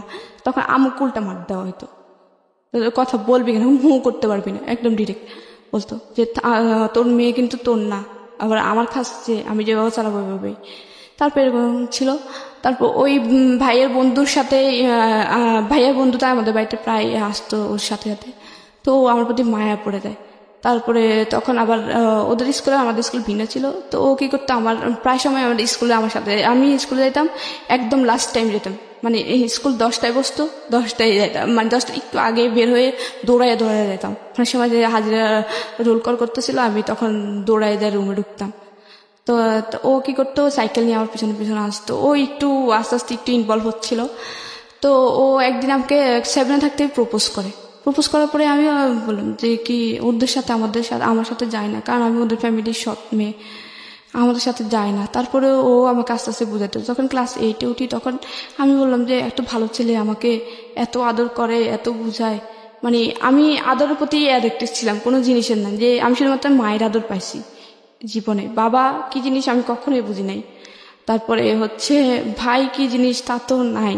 তো ও যখন আদর করতো, মানে যে আমাকে একটু আদর করতো, আমি তার প্রতি মানে খুবই ভক্ত হয়ে গেতাম। ও আমাকে একটু আদর করতো, কেয়ার করতো। তো আমি ওর তো তারপরে এইটা বলি যে হ্যাঁ 7-এ ও আমাকে প্রপোজ করে, এটা আমি হ্যাঁ বলি। তারপরে হ্যাঁ বলার পরে আমাদের প্রেমটা একটু কন্টিনিউ থাকে। কন্টিনিউ থাকার পরে তারপরে জেএসসি পরীক্ষা ছিল। জেএসসি পরীক্ষা দেওয়ার পরে ও হঠাৎ করে বলে যে কি আমার বোন বলছে যে আপনার সাথে কথা না বলতে, ও আমাকে আপনি করে বলতে, আমি আপনাকে বলতে, কথা না বলতে। আমি কেন জানি ওই জেএসসি পরীক্ষার সময় আমার সমাজ পরীক্ষা ছিল, আমি খুব কান্না করি যে ও কেন আমার সাথে কথা বলবে না। ও হঠাৎ করে বলতেছে যে আমি আপনার সাথে রিলেশনটা কন্টিনিউ করবো না, আমার বোন বলছে আপনার সাথে কথা না বলতে। ওর বোন আবার ব্যাপারটা একটু জানে। তো আমি আর কিচ্ছু বলি না, আমি খুব কান্নাকাটি করি। এক পর্যায়ে তখন আমি খুব কান্নাকাটি করি। তারপরে কেন জানি আমি ওকে খুঁজতাম। তারপরে আমার জেএসসি পরীক্ষা শেষ হয়, বাড়িতে চলে আসি। আর জেএসসি পরীক্ষার আবার আমার মাইদিতে আমার ছোট মামার, মানে আমাদের জেলার শহরে আমার ছোট মামার বাসা ছিল। তো ওইখান থেকে আমি জেএসসি পরীক্ষাটা দিই, আমাদের কেন্দ্র ছিল ওইখানে। তো আসার পরে ওর সাথে ওর দেখাও হয় না, যে ও আমাকে কখনো ফোনও দেয় না। আমার মায়ের ফোন দেয় বলতে আমার তো ফোন ছিল না, আমার ফোন দিত। তো আর কখনো ফোনও দিত না। তো আমি খুব কান্নাকাটি করতাম যে আমি এখন ওটা মিস করি, যে ও আদর করতো, আদরটা পাচ্ছি না। আদর বলতে কি? আদর বলতে হচ্ছে কি মানে ও আমাকে বুঝাইতো যে এই শুনো, ভাইয়া যখন মারবে কিছু বলিও না, পড়াশোনা করিও, দেখবা এক সময় কিছু পরামর্শ দিত, ভালো কিছু পরামর্শ দিত, এটাকে আপনি মানে আদর বলছেন? ওকে, হ্যাঁ। খুব মায়া করতো যে এটা করো না, এটা করো না, এই কেয়ার করতো যে অসুখ হলে এই করো এই করো। তারপরে আমি মানে কেন জানি ওরে খুব মিস করতাম এই টাইমটাতে। মিস করার এক পর্যায়ে আমি ক্লাস 9-এ উঠি। ওঠার পরে আমি ওর মানে স্কুল আসার সময় ওর মিস করতাম। ও আগে আমার স্কুলে আসার সময় পিছন পিছন আসতো, আবার স্কুল ছুটি হলেও পিছন পিছন যাইতো। ও ছিল অন্য স্কুলে, ও লেজার টাইমে পালাই চলে আসতো আমার জন্য। আইসা তারপরে আমার ছুটির টাইমে স্কুলের সামনে দাঁড়িয়ে থাকতো, একসাথে যেতাম। তারপরে হচ্ছে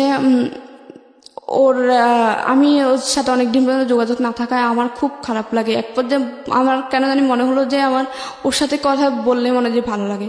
তো এরকম সবরাত ছিল, আমি সবার কাছ থেকে শুনতাম যে সবরাতে আল্লাহর কাছে কিছু চাইলে মনে হয় সবাই বলতে যে পাওয়া যায়। তো আমি সবরাতে আল্লাহর কাছে বলি যে আল্লাহ আমার সাথে যেন ওর সাথে 1 সপ্তাহের ভিতরে দেখা হয়। আমার কেন জানি মনে হচ্ছে ওকে একবার দেখি, আর কিছু না। তারপর সবরাতের পরের দিন স্কুল সাধারণ সবারই বন্ধ থাকে। তারপরে এর পরের দিন হচ্ছে স্কুল ছুটি হয়। হঠাৎ করে আমি বাড়ি থেকে বের হয়ে স্কুল দিকে যাচ্ছি হেঁটে, হঠাৎ দেখি যে ও পিছন দিয়ে দৌড়ায় আসে। এরপর আমি ওরে দেখে আমার কিন্তু রাগ, কারণ ও হঠাৎ করে আমাকে সাথে সাথে কথা বলা অফ করে দিছে। আমি যদিও চাইছি যে ওর সাথে দেখাও, কিন্তু আমার মধ্যে একটা রাগ কাজ করছিল। তখন আমি আরো জোরে জোরে হাঁটতাম, কারণ আমি ওই যে দৌড়ে ফার্স্ট ছিলাম 100 মিটার দৌড়ে। আমি খুব জোরে হাঁটতাম, আমার সাথে হাঁটে ও পারতো না। আমি খুব দৌড়ায় হাঁটে ওর সামনে, অনেক সামনে চলে যায়। বলে কি দাঁড়ান না, আমি আপনার জন্য দৌড়ে আসলাম, আপনি এত জোরে হাঁটতেছেন কেন, মেয়ে মানুষ এত দৌড়ে হাঁটে কিভাবে? তারপরে আমি বললাম যে মনে মনে বললাম যে এতদিন পরে আসছে, আমার খবর নেই। আমি কথা তো আবার আম্মুর ফোন দেয়, আবার কন্টিনিউ হয় রিলেশনটা কন্টিনিউ হওয়ার পরে ক্লাস 9-এ আমি কেউ জানতো না তখন যে আমি ওর সাথে কথা বলি, কেউ জানতো না তখন। ক্লাস 9-এর ফাইনাল পরীক্ষা ডিসেম্বরে 2012 সালে আমার ফাইনাল পরীক্ষা চলছিল। 2 বিশেষ সাবজেক্ট পরীক্ষা গেছিল 2012 সালের 4 ডিসেম্বর হচ্ছে। ওর সাথে আমি রাত্রে সন্ধ্যার সময় কথা বলছি, লুকায় কথা বলতাম। ওরে একটা মিস দিলে ফোন দিত আমার ফোন দিয়ে। তারপরে যখন ও সন্ধ্যা কথা বলি, তারপর হঠাৎ করে এখানে একটা কথা, ওর এর আগে কিছুদিন জ্বর ছিল, প্রচুর জ্বর ছিল। জ্বর থাকার পরে ও অনেক ওষুধ খায়, অনেক ডাক্তার কাছে যায়, হসপিটালে যায়, কোনো কিছুতে ওর জ্বর ভালো হচ্ছিল না। তারপর হঠাৎ করে একদিন বড় একটা হসপিটালে যায় ডাক্তার দেখায়। ডাক্তার দেখানোর পরে ওকে মেডিসিন দেয়, অ্যান্টিবায়োটিক। ওর বুক ভরে বমি হয় মেডিসিন খাওয়ার সাথে সাথে। তখন আমি সাথে সাথে বলি যে ক্যান্সার না তো, কারণ ক্যান্সার না তো বলি কি যে আমাদের বাড়ির পাশে একটা ছোট বাচ্চা ছিল, বাচ্চাটা হচ্ছে এরকম অনেকদিন জ্বর ছিল, তারপরে এরকম ওষুধ অ্যান্টিবায়োটিক খাওয়ানোর পরে ও বুক করে বমি করছিল, রক্ত বমি করছিল।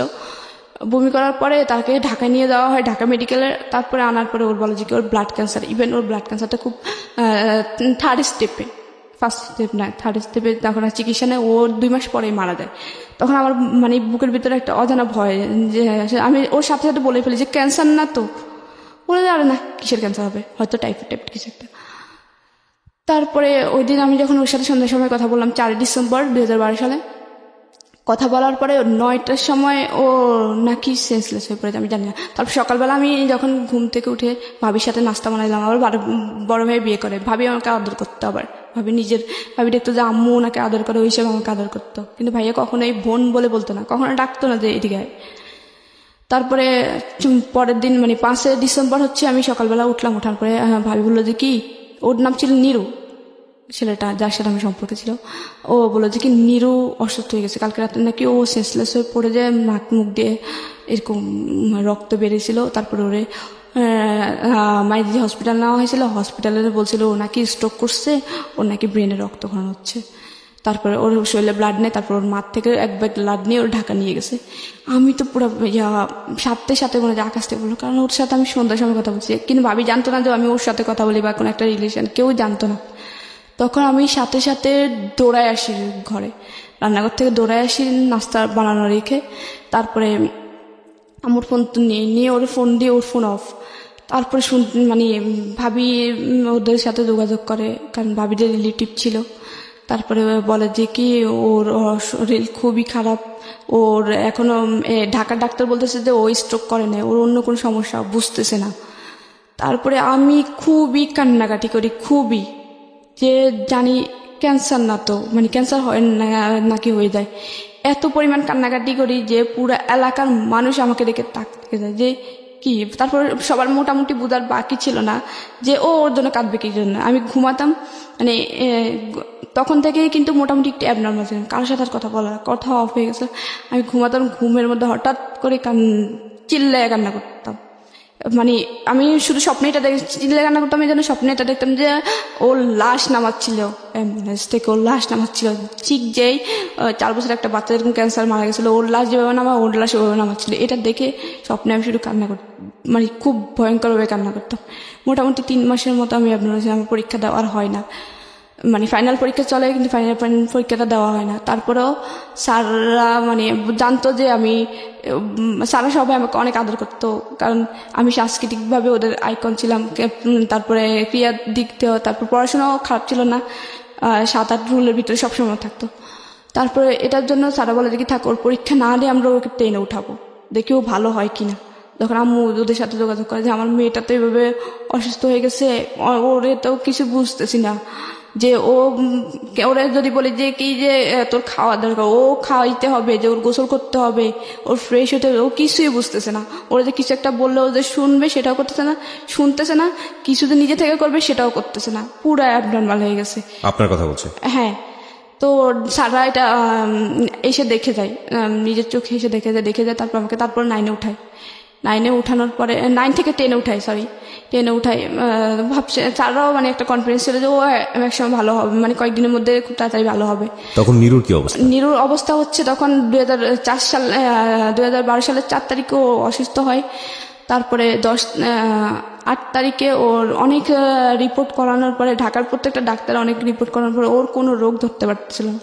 তখন হচ্ছে ক্যান্সার নির্ণয় করার জন্য হচ্ছে মেরুদণ্ড থেকে, হাড় থেকে অস্থি মধ্যে যে রস, ওই রসটা নিয়ে ওরা ইন্ডিয়াতে পাঠায়, ঢাকা মেডিকেল থেকে।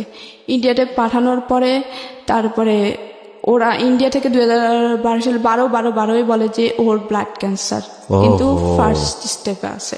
First stage? হ্যাঁ। ওকে। কিন্তু ওর অবস্থা খুবই খারাপ। এটা জানার পরে কি আপনার এই অবস্থা, নাকি আপনার অবস্থা আপনার মতো করে খারাপ হয়েছে? আমার অবস্থা তখন থেকে খারাপ, যে আমি তো আমার মনে কেন জানি বলছিল যে ওর ক্যান্সার, কারণ যখন ও অ্যান্টিবায়োটিক খাইছিল আরো আগে 1 সপ্তাহ আগে, যখন ও অ্যান্টিবায়োটিক খাইছিল, আমি তখন মুখ দিয়ে কিন্তু ফট করে বলেই ফেললাম যে ব্লাড ক্যান্সার না তো, বলেই ফেলছিলাম যে ব্লাড ক্যান্সার না তো। তখন আমি মানে আমার এটাই আপনার এই যে নিজের প্রতি কেয়ার না নেওয়া, নিজের যে এখন একদম হাল ছাড়া অবস্থা, এটা মূলত কেন, এটার কারণটা কি? এটা তো মূলত কারণটা হচ্ছে হচ্ছে ও যখন ওর নিরুর এই ক্যান্সার, অবস্থা জেনেই তো হ্যাঁ হয়। আমি মানে কনফার্ম ছিলাম যে ওর ব্লাড ক্যান্সার, আর ভাবতাম যে ও ওই যে সুপলের মতো মারা যাবে ক্যান্সার মানে হয়ে নিরুকে মারা নিয়ে যাবে। ভাবতে ভাবতে আপনার মূলত এই হ্যাঁ অবস্থা। আমি ওকে, ওই যে স্বপ্ন দেখতাম আর চিল্লা চিল্লা কান্না করতাম, Okay. হঠাৎ করে জাগে উঠতাম। তারপরে অ্যাবনর্মাল হওয়ার পরে আম্মু অনেক স্যারদেরকে রিকোয়েস্ট করে আমাকে ক্লাস 10-এ উঠায়। আর এখানে 12 তারিখে ঢাকা থেকে আমি ভাবি ফোন দেয় যে আমার নিরুর আম্মুর কাছে ফোন দেয় যে নিরুর কি অবস্থা, কারণ ওর রিলেটিভ ছিল, অবশ্যই খবর নেওয়ার দরকার। পুরো এলাকার মানুষ ওর জন্য খুব কান্নাকাটি করতো, কারণ ও খুব ভালো ছিল, কারোর সাথে খারাপ ব্যবহার করতো না, আচ্ছা। খুব ভালো ছিল, নামাজ পড়তো খুব।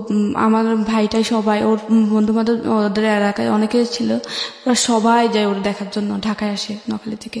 ওরা ছোট ছোট ছিল কিন্তু সবাই একসাথে আসে ঢাকায় ও দেখার জন্য। ওর আম্মু আব্বু এত পরিমাণে কান্না করে। আমার লাস্ট মনে আছে যে 12 তারিখে আমি একবার ফোন দিয়েছিলাম, মানে মোটামুটি কেন জানি মনে হলো যে ওরা একবার ওর আম্মুর কাছে ফোন দিই, ভাবি থেকে ওর আম্মুর নাম্বার নেই। ওর আম্মু এত পরিমাণ কান্না করে আর ক্যান্সারটা বলতে পারে না। তখন আমি মানে আর ইয়ে করে না, ভাবি বলে যে ক্যান্সার, আমার অবস্থা আরো খারাপ হয়।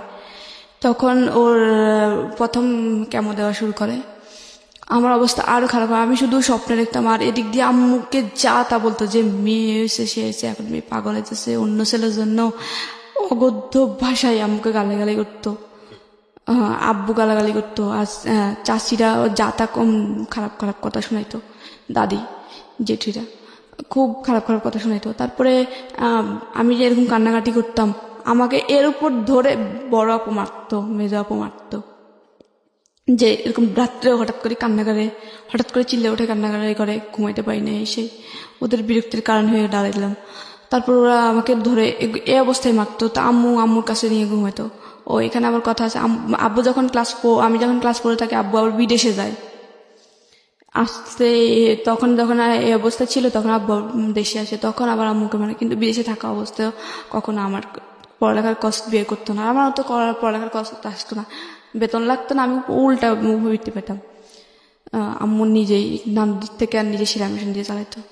তো হচ্ছে আসে আব্বু কি করে, একটা বলে যে কি বিয়ে দিয়ে দিই মেয়েটারে, আর পড়াশোনা করার দরকার নাই।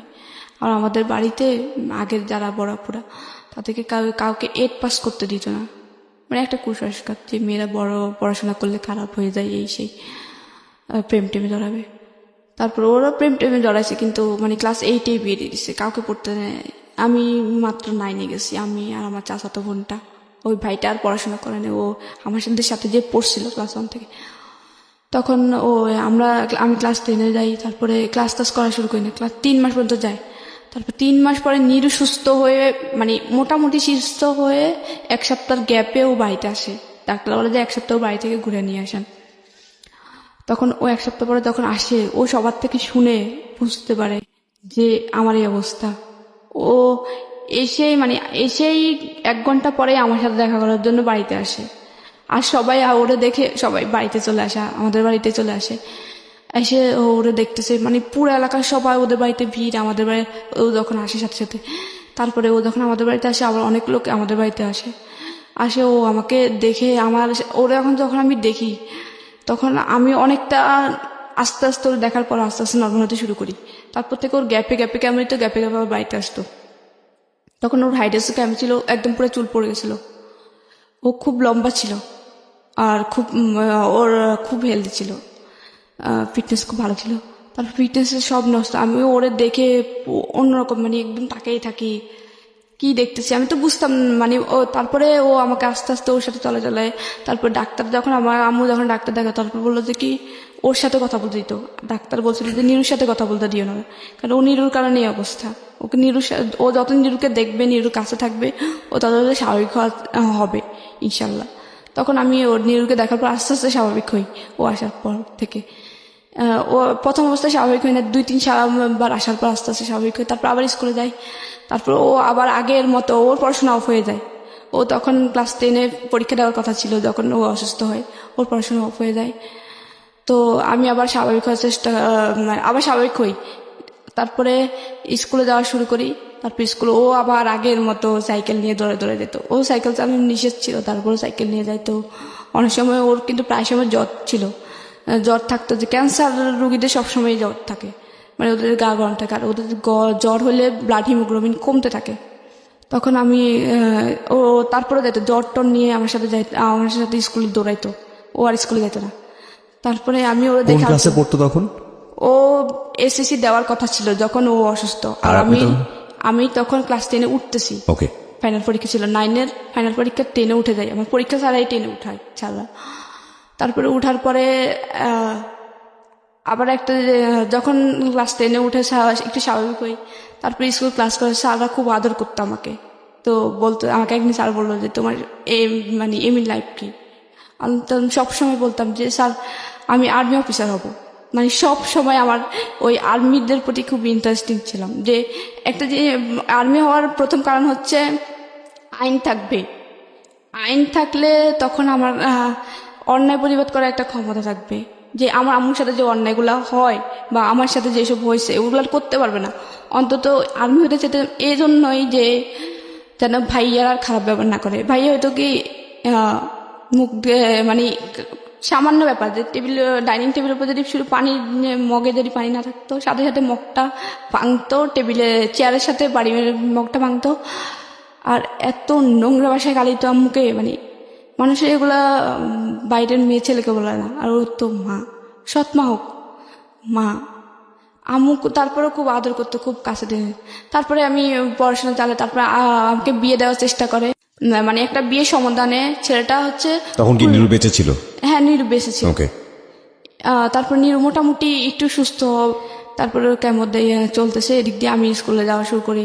তারপর পড়াশোনা আবার কন্টিনিউ করি। আবার আমাকে বিয়ে দেওয়ার চেষ্টা করে, যে মেয়ে প্রেম টেম করে। সবাই তো জেনে গেছে যে আমার সাথে ওর সাথে সম্পর্ক। যখন অ্যাবনর্মাল হই তখন পুরো এলাকা জুড়ে 3-4 গ্রাম জেনে গেছে যে আমার সাথে ওর সম্পর্ক আছে অ্যাবনর্মাল হওয়ার পর থেকে।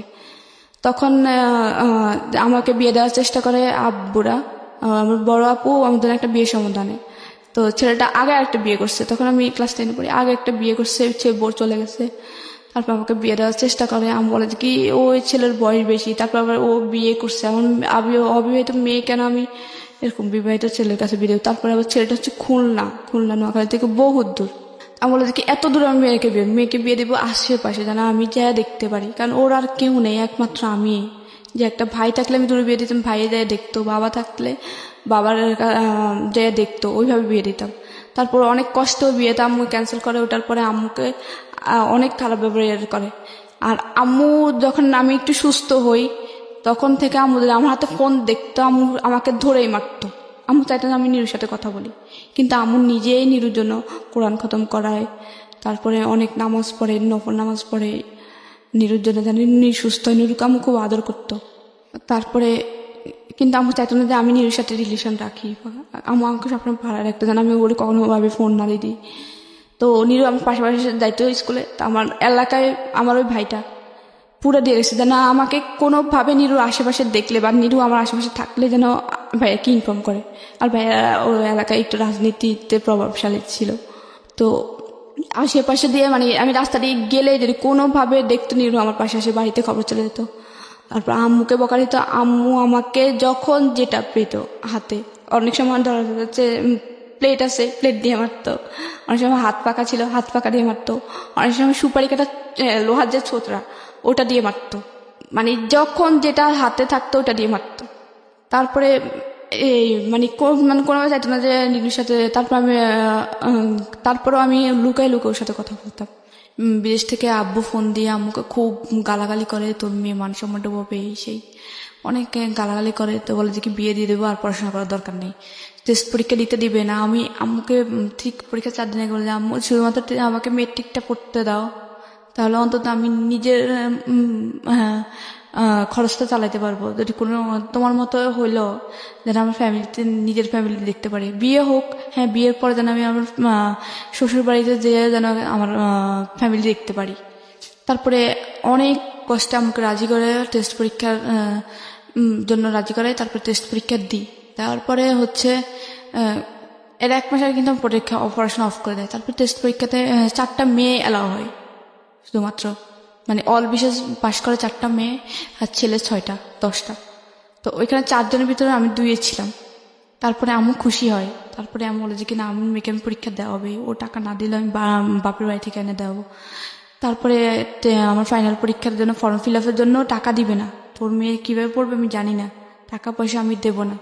আমি বলেছি কি সারা বছর তো দাও না, এখন তো একটু টাকা বেশি লাগতেছে ফর্ম ফিল আপ, ওটা একটু দাও, সারা বছর তো মেয়েটার বেতন লাগে নাই, কোনো কিছু লাগে নাই। তারপরে দিবেই না, বলে যে কি তোমার মেয়ে তুমি বিয়ে দিয়ে দাও, পড়াশোনা করানো লাগবে না। তারপর আম্মু বড় মামা থেকে, ছোট মামা থেকে, নানু থেকে চেয়ে এনে তারপরে আমার ফর্ম ফিল আপ করায় তারপরে পরীক্ষার জন্য আমি প্রস্তুতি নিই। তারপর ফাইনাল পরীক্ষা দিই। তো যখন ফাইনাল পরীক্ষার প্রথম দিন সব আমি আমার পরীক্ষার সময় সবাই আম্মুকে, জেঠি, চাচি সবাইকে পা ধরে সালাম করে যেতাম। আম্মু শিক্ষা দিয়েছিল সবসময় কার সাথে এখন প্রথম ইন্ট্রোডিউসে সালাম দিবা, অনেক বেশি মুরব্বী হলে পা ধরে সালাম করবা, পরীক্ষার সময় পা ধরে সালাম করবা। তারপরে পরীক্ষার সময় আমি ভাইয়াকে সালাম করতে চাই ভাইয়ার রুমে পরীক্ষার ফার্স্ট দিন, যে ভাইয়া পরীক্ষা দিতে ভাইয়ার সাথে সাথে আমাকে দেখেই কম্বল দিয়ে মুখ ঢাকে ফেলে, তখন শীতকাল ছিল, ফেব্রুয়ারি। পছন্দ করতো না আপনাকে? হ্যাঁ, আমি তারপরে সালাম দিতে গেলাম যে ভাইয়া পরীক্ষা দিতে যাচ্ছি আমি। তারপর ভাইয়া মুখ ঢাকা অবস্থা বাইরে বলি যে ভাইয়া আমি পরীক্ষা দিতে যাচ্ছি, দোয়া করেন। তারপর পরীক্ষাটা যাই, যাওয়ার পরে পরীক্ষা দিই কন্টিনিউ। পরীক্ষাটা ওইভাবে কেউ নিয়ে যেত না, তখন আম্মুর কাছে টাকা ছিল না। আম্মু কি করে স্কুল থেকে একটা বাস আমাদেরও আছে করে যে এখান থেকে প্রায় অনেক ছেলে মেয়ে একসাথে একই বাসে যাবে আসবে, পরীক্ষার হলে নিয়ে দিয়ে আসবে আবার নিয়ে আসবে একটা বাস। তা আমি ওই বাসে দিয়েছে, কারণ ওই বাসে খরচ কম, এই জন্য কেন। তারপর এইভাবে যাই। আমার খারাপ লাগতো যে পরীক্ষার কেন্দ্রে সবার মা আসতেছে, কারো বাবা আসতেছে, কারো ভাই আসতেছে, কখনো আমার কেউ আসে না। এক একদিন আমার ক্লাসমেটদের, আমার বান্ধবীদের এক একজন যাইতো, কিন্তু আমার কেউই আসতো না। তারপরে একদিন নিরু আসে, আমি যখন ওরা বললাম যে আমার খারাপ লাগে, ও ঢাকা থেকে যখন কেমন দিয়ে যায় তারপরে তখন আবার ও যায় কেন্দ্রতে। আচ্ছা, তারপরে পরীক্ষাটা দিই, পরীক্ষার রেজাল্ট আসে, রেজাল্ট তো ভালো হয় না, 4.60 আসে। তারপরে আমি ভাইয়ারে বলি যে ভাইয়া আমি পাশ করছি। আমি বলে যে কি তুমি ভাইয়ারে বলো যে ভাইয়া আমি পাশ করছি। আমি বলি বড় ভাইয়ারে যে ভাইয়া আমি পাশ করছি। ভাইয়া বলে যে কি হ্যাঁ শুনছি, ব্যাস আর কোনো কিছু না। তারপরে আমার খুব খারাপ লাগে যে আমি আমাদের এলাকার মধ্যে ভালো করছি। আমার আগে 2টা মেয়ে ছিল শুধুমাত্র, একটা প্লাস পাইছে আর একটা হচ্ছে 4.83 পাইছে। ওই তারপর আমি ছিলাম তৃতীয়। তারপরে আমার খারাপ লাগে যে আম্মু খুশি, অনেকেই খুশি, আমার ভাই চাচাতো বোনও কিন্তু ভালো রেজাল্ট করেন, 3.23 পায়। তারপরে এত ভালো রেজাল্টের পরও ভাইয়া একটু মোটামুটি ভালো গ্রামের জন্য, ভাইয়া একটু বললো না যে ভালো করছি, সামনে আর ভালো করি। তারপরে আবার বিয়ের জন্য চাপ দেয়। তারপরে আমি হচ্ছে কি দেখি যে কি আমার কষ্টকে বিয়ের করবে না, আমি আম্মুকে বলি যে আম্মু সরকারি কলেজে। তা বলে যে সরকারি কলেজ হচ্ছে জেলা শহরে, তুই এখান থেকে যাবি কিভাবে, আসা যাওয়ার খরচ। বুঝলাম যে কোনো খরচ হবে না, কিন্তু আসা যাওয়ার খরচ, যাতায়াত ভাড়া কোত্থেকে দেবো। বলছি আম্মু একটা ম্যানেজ হয়ে যাবে, তুমি অতটা শুধুমাত্র আমি বাসে যাবো। আমি বাসে উঠতে পারতাম না, তারপর বলতাম যে বাসে যাবো, আমি বাসে উঠলে বমি করতাম। তারপর বললাম যে বাসে যাবো আম্মু, আমি সরকারি কলেজে পড়বো, দেখি না যদি চান্স পাই। চান্স পেলে তো লাগবে, আমার সার্টিফিকেটে থাকবে যে গভর্নমেন্ট ওমেন্স কলেজ, কোনো বেসরকারি কলেজ না। তো আমি বলে যে কি আচ্ছা আম্মু না, হ্যাঁ এর ভিতরে বলে আচ্ছা ঠিক আছে দেখ। তারপর আমি ফর্ম নেওয়ার পরে আমার আসে, তারপরে আসার পরে আমি ভর্তি হই, আর নাম থেকে টাকা এনে আম্মু ভর্তি করাই, আম্মুর কিছু টাকা জমানো ছিল। তারপর আবার ওই যে ক্লাস 10 পরীক্ষার পরে, এসএসসি পরীক্ষার পরে একটা উপবৃত্তি দেওয়া হয় 2300 টাকা। তো আমার খরচ হয়েছিল ভর্তি হইতে 1900 টাকা। তো আমি ওই টাকা দিয়ে ভর্তি, তারপর ওই আসা যাওয়ার খরচ মোটামুটি চল। তো আব্বু আবার এর ভিতরে আসে, আমার পরীক্ষা মানে ইন্টার মাত্র ভর্তি হয়েছি, 1 মাস গেল, মানে 3-4 দিন আমি কলেজে গেছি। তারপর বইয়ের লিস্ট দেয়, তারপর নানু আম্মুরে বলে নানু টাকা দেয়, বই কিনি, নতুন বই কিনি। আব্বু হঠাৎ করে আইসে কয়েকদিন পরে বলে যে কি মেয়ে বিয়ে দিয়ে দেবো। আমি বলে যে কি মেয়ে মাত্র ভর্তি হলো সরকারি কলেজে, মেয়ে পড়তে দাও। তারপরে কি করে একটা ছেলে আসে দেখতে হঠাৎ করে একদিন। আবার আমি টিউশনই করতাম, এর পাকাপাকি টিউশনই করতাম, একটা 9-এর মেয়ে পড়াতাম। তারপরে হচ্ছে কি আব্বু একটা ছেলে পাঠায় আমাকে দেখার জন্য। তো আমি যেভাবে ছিলাম ওই অবস্থায় ছেলেটা দেখে, ছেলেটা পছন্দ করে। তারপরে হচ্ছে কি গ্রামের মেয়েদের মুখ দেখলে টাকা দিয়ে দেখে, তারপরে হচ্ছে মানে কনে দেখতে হলে তারপর হচ্ছে ওই ছেলেটা আমাকে 500 টাকা দিয়ে দেয়।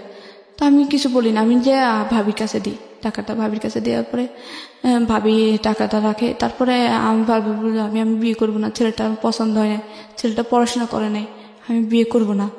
তো ভাবি বলে যে ছেলেটা হচ্ছে আনসার বাহিনীতে চাকরি করে, আনসার ক্লাস 10 পর্যন্ত পড়ছে, মেট্রিক পাস করছে, কিছু হবে না, দেখলে তার বিয়ে হয় না।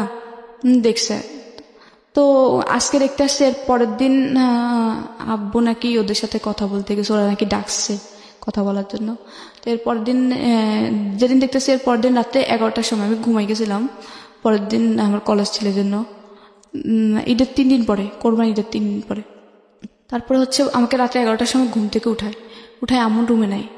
নেওয়ার পরে আমি ঘুম চোখে মানে চোখ ডলতে আম্মুর কাছে যায়, যে আম্মু কি হয়েছে, আব্বু ডাকছিল? হ্যাঁ। তারপরে বলছে কালকে থেকে কলেজে যাওয়ার দরকার নেই, পরশুদিন তোমার বিয়ে। আমি তো মানে ঘুম চোখে মানে চোখ ডলতেছি, ভাবতেছি ঘুমের ঘরে কিছু স্বপ্ন দেখতেছি নাকি উল্টা পাল্টা।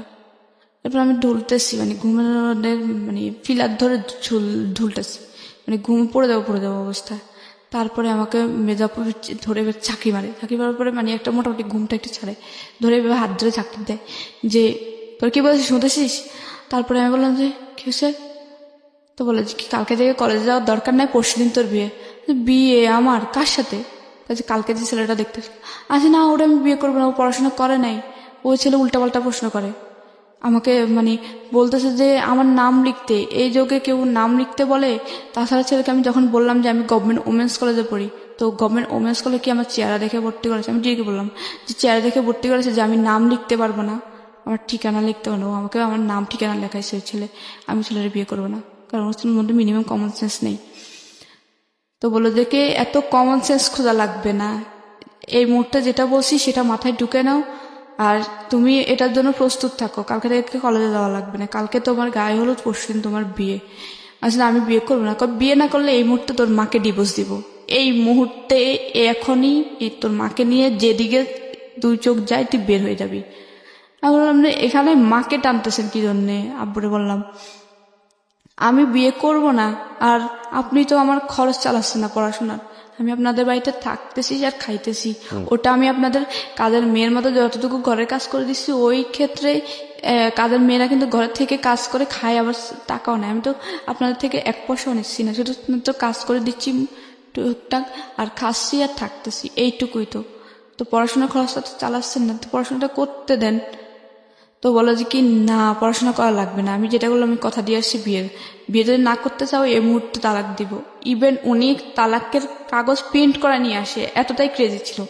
তালাকের মানে লিখে প্রিন্ট করে নিয়ে আসে, যে দলিল থাকে একটা 100 টাকা 150 টাকার দলিল, একটা 100 টাকার দলিল, ওই দলিল প্রিন্ট করে নিয়ে দলিলটা পড়ো, এই মুহূর্তে আমি সাইন করে তোমার মাকে তালাক দেবো, যদি বিয়ের জন্য প্রস্তুত তুমি রাজি না হও। তখন আমি আম্মুর দিকে তাকাচ্ছি, আম্মু কান্নাকাটি করতেছে। তখন আমি যখন ইন্টার ফার্স্ট ইয়ার পড়ি মোটামুটি বুঝি যে মার এ বয়সে তালাক মানে কি, মানে মান সম্মান পুরোটাই যাবে। তখন আমি অনেক চাপের মুখে পড়ে আম্মুর দিকে তাকাই। তখন 11টা থেকে রাত 2টা পর্যন্ত আমি অনেক কান্না করি। এরপরে আম্মু অনেক বুঝে বলে দিকে থাকবে, এর জন্য পুরো রাজি হয়ে যায়। তারপরে আমি বলি আচ্ছা মা তোমার যা ইচ্ছা তুমি তাই করো। তারপরে আমি শুধুমাত্র আম্মুর ডিভোর্সটা ঠেকানোর জন্য বিয়েতে রাজি হই। আর নিরুকে ফোন দিই যে আমাকে বিয়ে দিয়ে দিচ্ছে এভাবে। আমি ছেলের নাম জানি না, কিন্তু ছেলেটা হচ্ছে শান্তিনগর, মানে পাশের গ্রামের শান্তিনগরের ছেলেটা। আমি জানি না ছেলেটার নাম কি, কোন বাড়ির কি, কিচ্ছু জানি না। তারপরে নিরু এর পরের দিন সকালবেলা ওই ছেলের কিভাবে যেন খোঁজ নেয়, নিয়ে ওর ছেলেকে ফোন দিয়ে বলে যে ভাইয়া আপনি যে মেয়েটাকে বিয়ে করতে যাচ্ছেন ওর সাথে আমার সম্পর্ক আছে, প্লিজ ভাইয়া আমি অসুস্থ মানুষ, ওকে আপনি বিয়ে করেন না, ও আমাকে ছাড়া বাঁচবে না, ও অলরেডি একবার অ্যাবনর্মাল হয়েছিল, আর আমি ওকে ছাড়া বাঁচবো না, আল্লাহ মনে হয় আমাকে ওর জন্যই বাঁচা রাখছে। তারপরে ওই মানে আমার হাজব্যান্ড যার সাথে বিয়ে, ওর নাম ছিল বেলাল। তারপরে আমি বিয়ের পরে জানলাম আর কি ওর নাম যে বেলাল। তারপরে ও বলে যে কি আশা রাখেন ফোন, তারপরে রেখে দিচ্ছে। তারপরে খুব গর্ভভাবে বিয়ে হয়। বিয়ের সময় ছেলে পক্ষ থেকে শুধুমাত্র আমাকে একটা নাকের ফুল দিয়েছিল। নাকের ফুলটা তাও আমার হাজবেন্ডের বোনের, বড় বোনের নাকের ফুল এনে আমাকে দিয়ে ওইটুকু দিয়ে বিয়ে, আর কোনো অলংকার দেওয়া হয় নাই। শুধুমাত্র 2টা শাড়ি দিছিল, 2টা শাড়ি দিছিল ওইটাই। তারপরে আমি বলি যে আম্মু আবার এটা বলছিলাম যে আম্মু আমি বিয়ে করতে পারি 1 সপ্তাহে, বিয়ের পরে ছেলে যেন এখন পড়াশোনা করায়। তুমি শুধুমাত্র ছেলেটাকে এটা রিকোয়েস্ট করো যেন আমাকে পড়াশোনা আমি পড়াশোনার প্রতি খুবই ইন্টারেস্টেড ছিলাম যে আমি পড়াশোনা করবই যেন আমার একটা ইয়ে থাকে যে আমার কেউ নাই, আমার পড়াশোনা আছে, এটা আমারই থাকবে, এটা কে কখনো নিতে পারবে না। তো আমি বলা যে কি আমি ছেলের সাথে কথা বলছি, ছেলে তোমাকে পড়াশোনা করাবে, তুমি চিন্তা করো না। তারপরে আচ্ছা আমি কিন্তু এদিক দিয়ে নীরুকে বলে রাখছি যে তুমি আমাকে কোনোভাবে নিয়ে যাও। তখন নীরু খুবই অসুস্থ ছিল, ওর হাইড্রোজের কেমন ছিল, ওর খুবই প্রচন্ড বুকে ব্যথা ছিল, খুব অসুস্থ ছিল, ও কিছু করে না। তখন ও চিন্তা করলো যে আমি ওদের নিয়ে আসবো।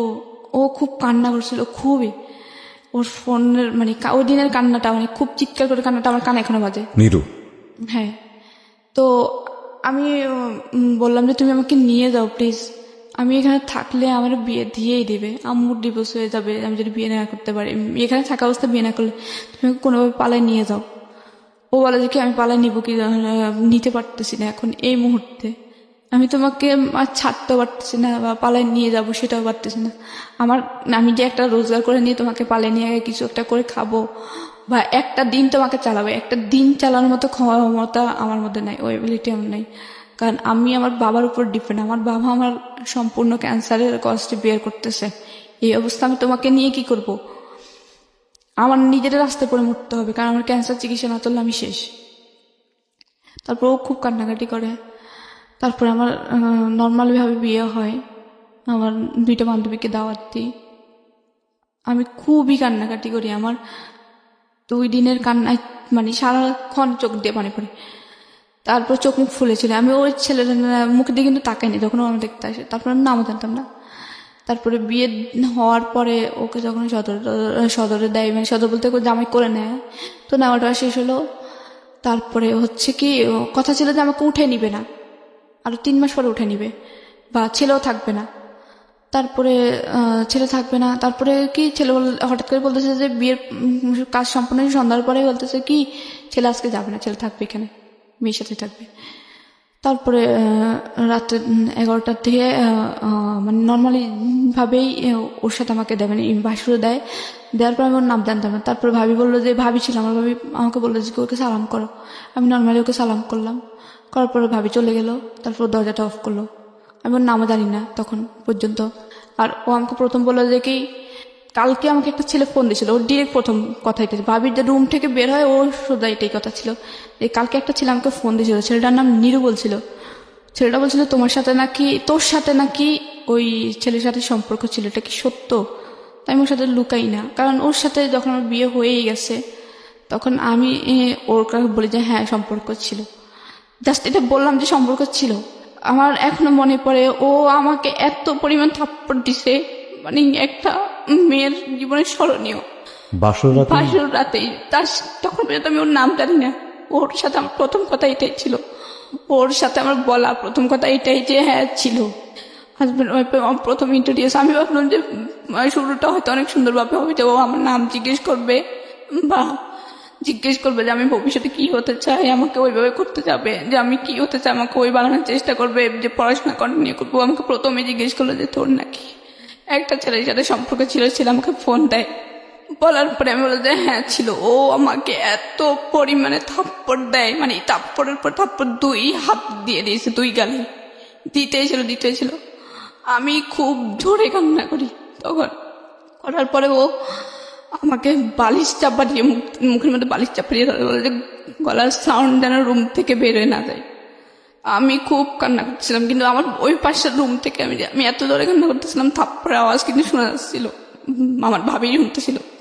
শোনার পরে মানে ওর সাথে আমার প্রথম মিটেই খুব খারাপ একটা ধারণা আমার মধ্যে জেগে যায় যে ও আমার প্রথম শব্দটাই থাপ্পড়, আমার প্রথম একটা কথায় আমি ওর তো সত্য বলছিলাম, কারণ আমি যদি ওর মিথ্যে বলি হয়তো পরে শুনলে আমাকে অবিশ্বাস করবে যে আমার কাছে লুকাইছিস কেন। এই জন্য আমি সত্যটা বলার পরে আমি ছাপটা মেরে ফেলে নিঃশ্বাস নিয়ে তারপরে বললাম যে আমাকে সত্য বলাটা অপরাধ ছিল। তারপর আমাকে মানে জোর করে ফিজিক্যাল রিলেশনে জোড়ায়, আর ওটাতে আমার কোনোভাবে ইচ্ছে ছিল, কারণ ও প্রথম অবস্থায় থাপ্পড় মানে এটাতে আমার কোনো ইচ্ছে ছিল না, কারণ আমার তখনই ওর মধ্যে যে ওর প্রথম মিটে যে আমাকে থাপ্পড় মারতে পারে, ওর প্রতি আর কি ধারণা জন্মাবে। আমার ওটাতে কোনোভাবে ইচ্ছে ছিল না যে ওর সাথে আমার ওই ধরনের কোনো কিছু হোক, তারপরে ওর জোর করে ফিজিক্যাল রিলেশন হওয়ার পরে সকালবেলা যখন ঘুম থেকে উঠার পরে আমার অবস্থা খুবই খারাপ, খুবই। ও আমার এমন অবস্থা করছিল, মানে আমার ভাবি, তারপরে আমার আম্মু, আপু, আম্মু মানে লজ্জায়, ভাবি লজ্জায় আর কি, যে বলবে যে কালকে বিয়ে হয়েছে, আজকে হসপিটালে অ্যাডমিট করতেছে, ওহো, লজ্জায় আর ভর্তি করে না হসপিটালে। ও আমার এমন অবস্থা করছিল। তারপরে আমি হাঁটতে পারতেছিলাম না। তারপরে আমার ভাবি আমাকে কি করে, আমাদের পাশের বাড়ির একটা ছেলে দিয়ে ভাবি এমনিতে ফার্মেসি থেকে পেইন কিলার এনে খাওয়ায়। তারপরে ভাবি ওকে ডাকে কিছু নাস্তা করার, সকালে নাস্তা হয়, নাস্তা করার পরে ভাবি ডাকে, বলে যে কি ভাই আপনি মানুষ, প্রথম মিটে ওরে আপনি এত মারা হাসছেন, তারপরে এমন অবস্থা, আপনি কি মানুষ নাকি? জীবনের কি বউ পাইতেন না? ও তো আপনারই, আপনি কি ওকে একদিনের জন্য পাইছেন যে একদিনের জন্যই ইয়ে করে মেরে ফেললাম বাস শেষ? ও তো আপনার সারা জীবনেরই। আপনি ওর প্রথম অবস্থায় এমন অবস্থা করলেন, লজ্জায় তো কিছু বলতে পারতেছি না, কিছু করতে পারতেছি না। এরপরে ও তখন নিচের দিকে তাকায় থাকে। তারপর আম্মু বলে যে দেখো আমার মেয়েটারে আমি 7 মাস বয়সে পাই, ও আবার আমার এটা জেনে বিয়ে করে যে আমি দত্তক নেওয়া। আমি ওরা অনেক কষ্টে মানুষ করছি, অনেক কষ্টে এই পর্যন্ত আনাইছি। ওর খুব ইচ্ছা পড়াশোনা করার, তুমি প্লিজ ওর পড়াশোনা করে। তারপর বললো যে আচ্ছা ঠিক আছে করাবো। ও আবার আম্মুকে একটু রেসপেক্ট করতো, আব্বুকে রেসপেক্ট করতো। তারপরে এর পরের দিন ও থাকে, থাকার পরে এর পরের দিন আমি ওর সাথে আর ওইভাবে কথা বলি না। তারপরে ও বলে যে কি কালকে রাত্রের জন্য সরি। তা আমি বললাম যে এটা কোনো মানুষের আচরণ? আপনি আমাকে নর্মালি জিজ্ঞেস করতে পারতেন, আপনি আমাকে মেরে কি মজা পেয়েছেন বলেন তো, আমাকে এতগুলো থাপ্পড় মেরে কি মজা পেয়েছেন বলেন তো। তো বলে যে কি মারছি, প্রেম করছিস কি জন্যে? তো বলে যে সম্পর্ক কয় বছর ছিলাম? 4 বছর। ওর সাথে সাথে মুখ ঘুরাই ফেলে কয় যে 4 বছরের সম্পর্ক, কি না কি হয়েছে আল্লাহ জানে। কিন্তু নিরু কখনো আমাকে টাচও করে নাই, অনেস্টলি বলতেছি, নিরু কখনো আমাকে টাচই করে নাই। ও একদম ও খুবই ভালো ছিল, নামাজ পড়তো 5 ওয়াক্ত, তারপর ওর ক্যান্সার ছিল, ও কখনো ওই ধরনের কিছু ধরতো না, খুবই ভালো ছিল। আমরা সুযোগ পেতাম না কোনোভাবে, কেউ যদি দেখতো রাস্তা দিয়ে স্কুলে যাইতে কথা বলতাম, সাথে সাথেই বাড়িতে মাইর খেতাম প্রচুর। তারপরে ওদের তারপরে আমার বিয়েটা হয় 14 সালের 14ই অক্টোবর। তারপরে 14 সালের 14 অক্টোবর বিয়ে হয়। তারপর আমাকে এর 1 মাস হয় নাই, 7 তারিখে 7 নভেম্বর ওদের বাড়িতে নেওয়ার কথা হয়। তারপরে নিয়ে যাবে, তো আবার তখনই চলে যায়। বিয়ের 2 দিন পরে আবার চট্টগ্রাম চলে আসো, ডিউটি চট্টগ্রাম বন্দরে ছিল, আনতার বাহিনীতে ছিল, তো চলে যায়। এরপরে ও ফোন দিয়ে বলে যে কি পড়াশোনা অফ। আমি তো পুরো আকাশ থেকে পড়লাম যে ও বলছিল যে পড়াশোনা করাবে, আম্মুরে বলছিল, ও আমাকে অর্ডার দিছিল আমার নতুন বই, একদম বইটা আমি 2 দিন আগে কিনছিলাম, ঠিক নানা থেকে টাকা নিয়ে 2 দিন আগে কেনা বই। আমার খুব খারাপ লাগতো বইগুলোর দিকে তাকায়, যে আমার খুব স্বপ্ন ছিল যে সায়েন্স থেকে পড়বো। আম্মু ফিনান্সিয়াল প্রবলেমের কারণে আমার সায়েন্সে দেয় নাই। তারপর আমি কমার্স নিয়ে পড়ি। তারপরে আমার স্বপ্ন ছিল যে আমি আর্মি অফিসার হব, বিয়ের পরে ডিফেন্সের লোক নেয় না। তারপরে আমার খুব মানে ইচ্ছা ছিল, খুবই ইচ্ছা ছিল যে আমি এমন কিছু। তারপরে ভাবলাম যে তারপরে আমি পড়াশোনাটা কন্টিনিউ করব, তারপর আমি কিছু একটা করব। তারপর আমি পড়াশোনাটা অফ করে দেয়। অফ করার পরে আমার ফোনে বলে যে কেউ পড়াশোনা অফ, আমাকে ফোন টোন দেয় না, আম্মুর ফোন দিয়ে কথা বলতাম। তারপরে হচ্ছে কি ওদের বাড়িতে নিয়ে যায়। নিয়ে যাওয়ার পরে আমি কিন্তু কখনো ধান সিদ্ধ করি নাই। আমাদের ধান সিদ্ধ করতাম, আমাদের ধান হয়তো অনেক বাড়িতে, কিন্তু ধানগুলো বিক্রি করে দিত, বিক্রি করে দিয়ে চাল কিনে আনতো। তারপর ওদের বাড়িতে যাওয়ার পরে ওর হচ্ছে 3 ভাই, ও হচ্ছে সবার ছোট। ওর মা বাবা খুবই বৃদ্ধ ছিল। তো আমি ওদের বাড়িতে যাওয়ার পরে আমি নিয়ে নিলাম যে আমার তো ওরাই ফ্যামিলি। তারপরে আমি ওর সাথে কিন্তু আমার ভালো আন্ডারস্ট্যান্ডিং ছিল না, আমার কষ্ট কোনো কিছু আমি ওর সাথে শেয়ার করতাম না, কারণ আমাকে কথায় কথায় মারতো, খারাপ ব্যবহার করতো, বলতো যে তোর বয়ফ্রেন্ডের সাথে কি না কি হয়েছে, ওই সেই বাজে কথা বলতো। আমি কখনোই আমার কোনো আনন্দ, কোনো কষ্ট ওর সাথে শেয়ার করতাম না। আচ্ছা, খুব স্বাভাবিক সেটা। হ্যাঁ, কারণ ওর প্রথম দিনে ওর মায়েরটা আমার মনে আছে, ও প্রথম দিনে ওর প্রতি আমার খারাপ ধারণা, একটা ঘৃণা। তারপরে ওদের বাড়িতে যখন নিয়ে যায়, যখন প্রথম দিন যায়, প্রথম দিনের পর থেকে কোনো দিন আমার শ্বশুর শাশুড়ির একটা কাপড় কেউ ধুইতে পারে না, আমি ধুইছিলাম সব সময় যতদিন ছিলাম। আমরা সংসার জীবন ছিল অনলি 6 মাসের। তো যখন আমি ওদের বাড়িতে যাই তখন এত পরিমাণ কাজ আমার উপর চাপাই দিছে, এত পরিমাণ, আমি জীবনে এত কাজ করছি, এত কাজ, একা একটা সংসার সামলানো, তারপর বড় যার হচ্ছে 5টা ছেলে মেয়ে, ছোট যার হচ্ছে 3টা ছেলে মেয়ে, 8টা ছেলে মেয়ে, সকালে উঠে ওদের 8 জনের জন্য রুটি, আমার শ্বশুর শাশুড়ির জন্য রুটি, এতগুলো রুটি বানাইতে আমি পুরো পড়ে যেতাম, মানে বানাইতে আমার পুরো টায়ার্ড হয়ে যেতাম, কারণ খালি পেটে এত রুটি বানানো যায় না। সকালে ঘুম থেকে সেই ভোরবেলা উঠেই এত কাজ করার পরে যখন মানে একটু খাওয়ার টাইমে তো তখন মানে আমি খাবো সবার লাস্টে, তখন বলতো যে কেউ যদি এসে জিজ্ঞেস করতো যে বউ যে সকাল থেকে, ধর নতুন বউ অনেকে দেখতে আসতো, তখন বলতো যে কি বউ সকাল থেকে কাজ করতেছে, নাস্তা খাইছো? তো আমার শাশুড়ি বলতো যে সকাল থেকে এখনো কোনো কাজে হয় নাই, কাজ না করলে কি খিদে লাগে? সকাল থেকে উঠে ঘর ঝাড়ু দেওয়া, উঠান ঝাড়ু দেওয়া, গ্রামের পরিবেশ, তারপরে হচ্ছে প্লেট বাটি হাঁড়ি পাতিল এগুলো ধোয়া, তারপরে হচ্ছে সকালের যে ফ্রেশ পানি থাকে পানি উঠানো পুকুর থেকে, তারপরে হচ্ছে রুটি বানানো, না তারপরে ভাজি টাজি বানানো। এরপরে আমার শাশুড়ি বলতে যে সকাল থেকে এখনো কোনো কাজে হয় নাই, কাজ না করলে কি খিদা লাগে? এখনো খাওয়ার সময় হয় নাই। আমার মানে ওই জিনিসটা খারাপও লাগতো, আমার হাসিও পেতাম, লাইক জোক, আর যে কাজ না করলে নাকি খিদা লাগে না। তারপরে হচ্ছে সকাল থেকে এত কাজ হয়েছে, তারপর বলতেছি না এত খাওয়ার এত পরিমাণ কষ্ট দিয়েছে, মানে ছোট্ট একটা রুটিও নিতে চাই, রুটিটা ভাগ করে অর্ধেকটা দিতে আমার খুব খারাপ হয়, কারণ যখন অনেক বেশি পরিশ্রম হয় তখন খাবারটা ডিপেন্ড করে, খাবারটা অনেক তাড়াতাড়ি একটু তাড়াতাড়ি খিদা লাগে, কিন্তু খাবারটা চাইতাম টাইম মতোই খাইতে বলতাম। আমার না দেওয়া ছাড়া আমার একটা ছোটবেলা থেকে অভ্যাস যে আমাকে কেউ বেড়ে না দিলে আমি নিজের হাত দিয়ে কোনো খাবার নিয়ে খাই না। ওই যখন তখন আমি নিজে থেকে আমার আম্মু শৃঙ্খলা শিখেছিল ওই বাড়িতে থাকা অবস্থায়। আমার বলতো যে কি তোমার ভাবি যখন বেড়ে দিবে তখন খাবা, বা আমি বেড়ে দিলে তারপরে খাবা, নিজের হাত দিয়ে খাবা না। তো ওই থেকে যখন ওই শ্বশুর বাড়িতে তখন আমি শাশুড়ি দেওয়া ছাড়া খেতাম। তো তারপরে আমি সবকিছু রান্না করতাম। ধান সিদ্ধ করতে দেয়, অনেকগুলো ধান সিদ্ধ, 27 মণ ধান সিদ্ধ করি একা একা, ধান অনেক দূরে মাঠে নিয়ে যেতাম, এ করতাম। তারপরে একদিন আবার শ্বশুর বাড়িতে প্রথম মাইক যেটা, তো প্রথম দিন হচ্ছে কি আমি আমার শ্বশুরকে দুপুরবেলা ডাকি যে আব্বা উঠেন, খেতে উঠেন। তারপর উনি উঠতেছেন, দেখে উঠেন না, খাবেন না। আমি এটা বললাম যে পরের বার আব্বা ডাকি নাই কেন, শুধুমাত্র এই ইস্যুটা যে পরের বারও কেন আমি আব্বা উঠেন না বলি নাই। প্রথম বললেন যে আব্বা উঠেন খাবেন না, তারপর বললো আব্বা উঠেন না খাবেন না, আব্বা উঠেন খাবেন না এটা বলছি, আব্বা বলি নাই কেন।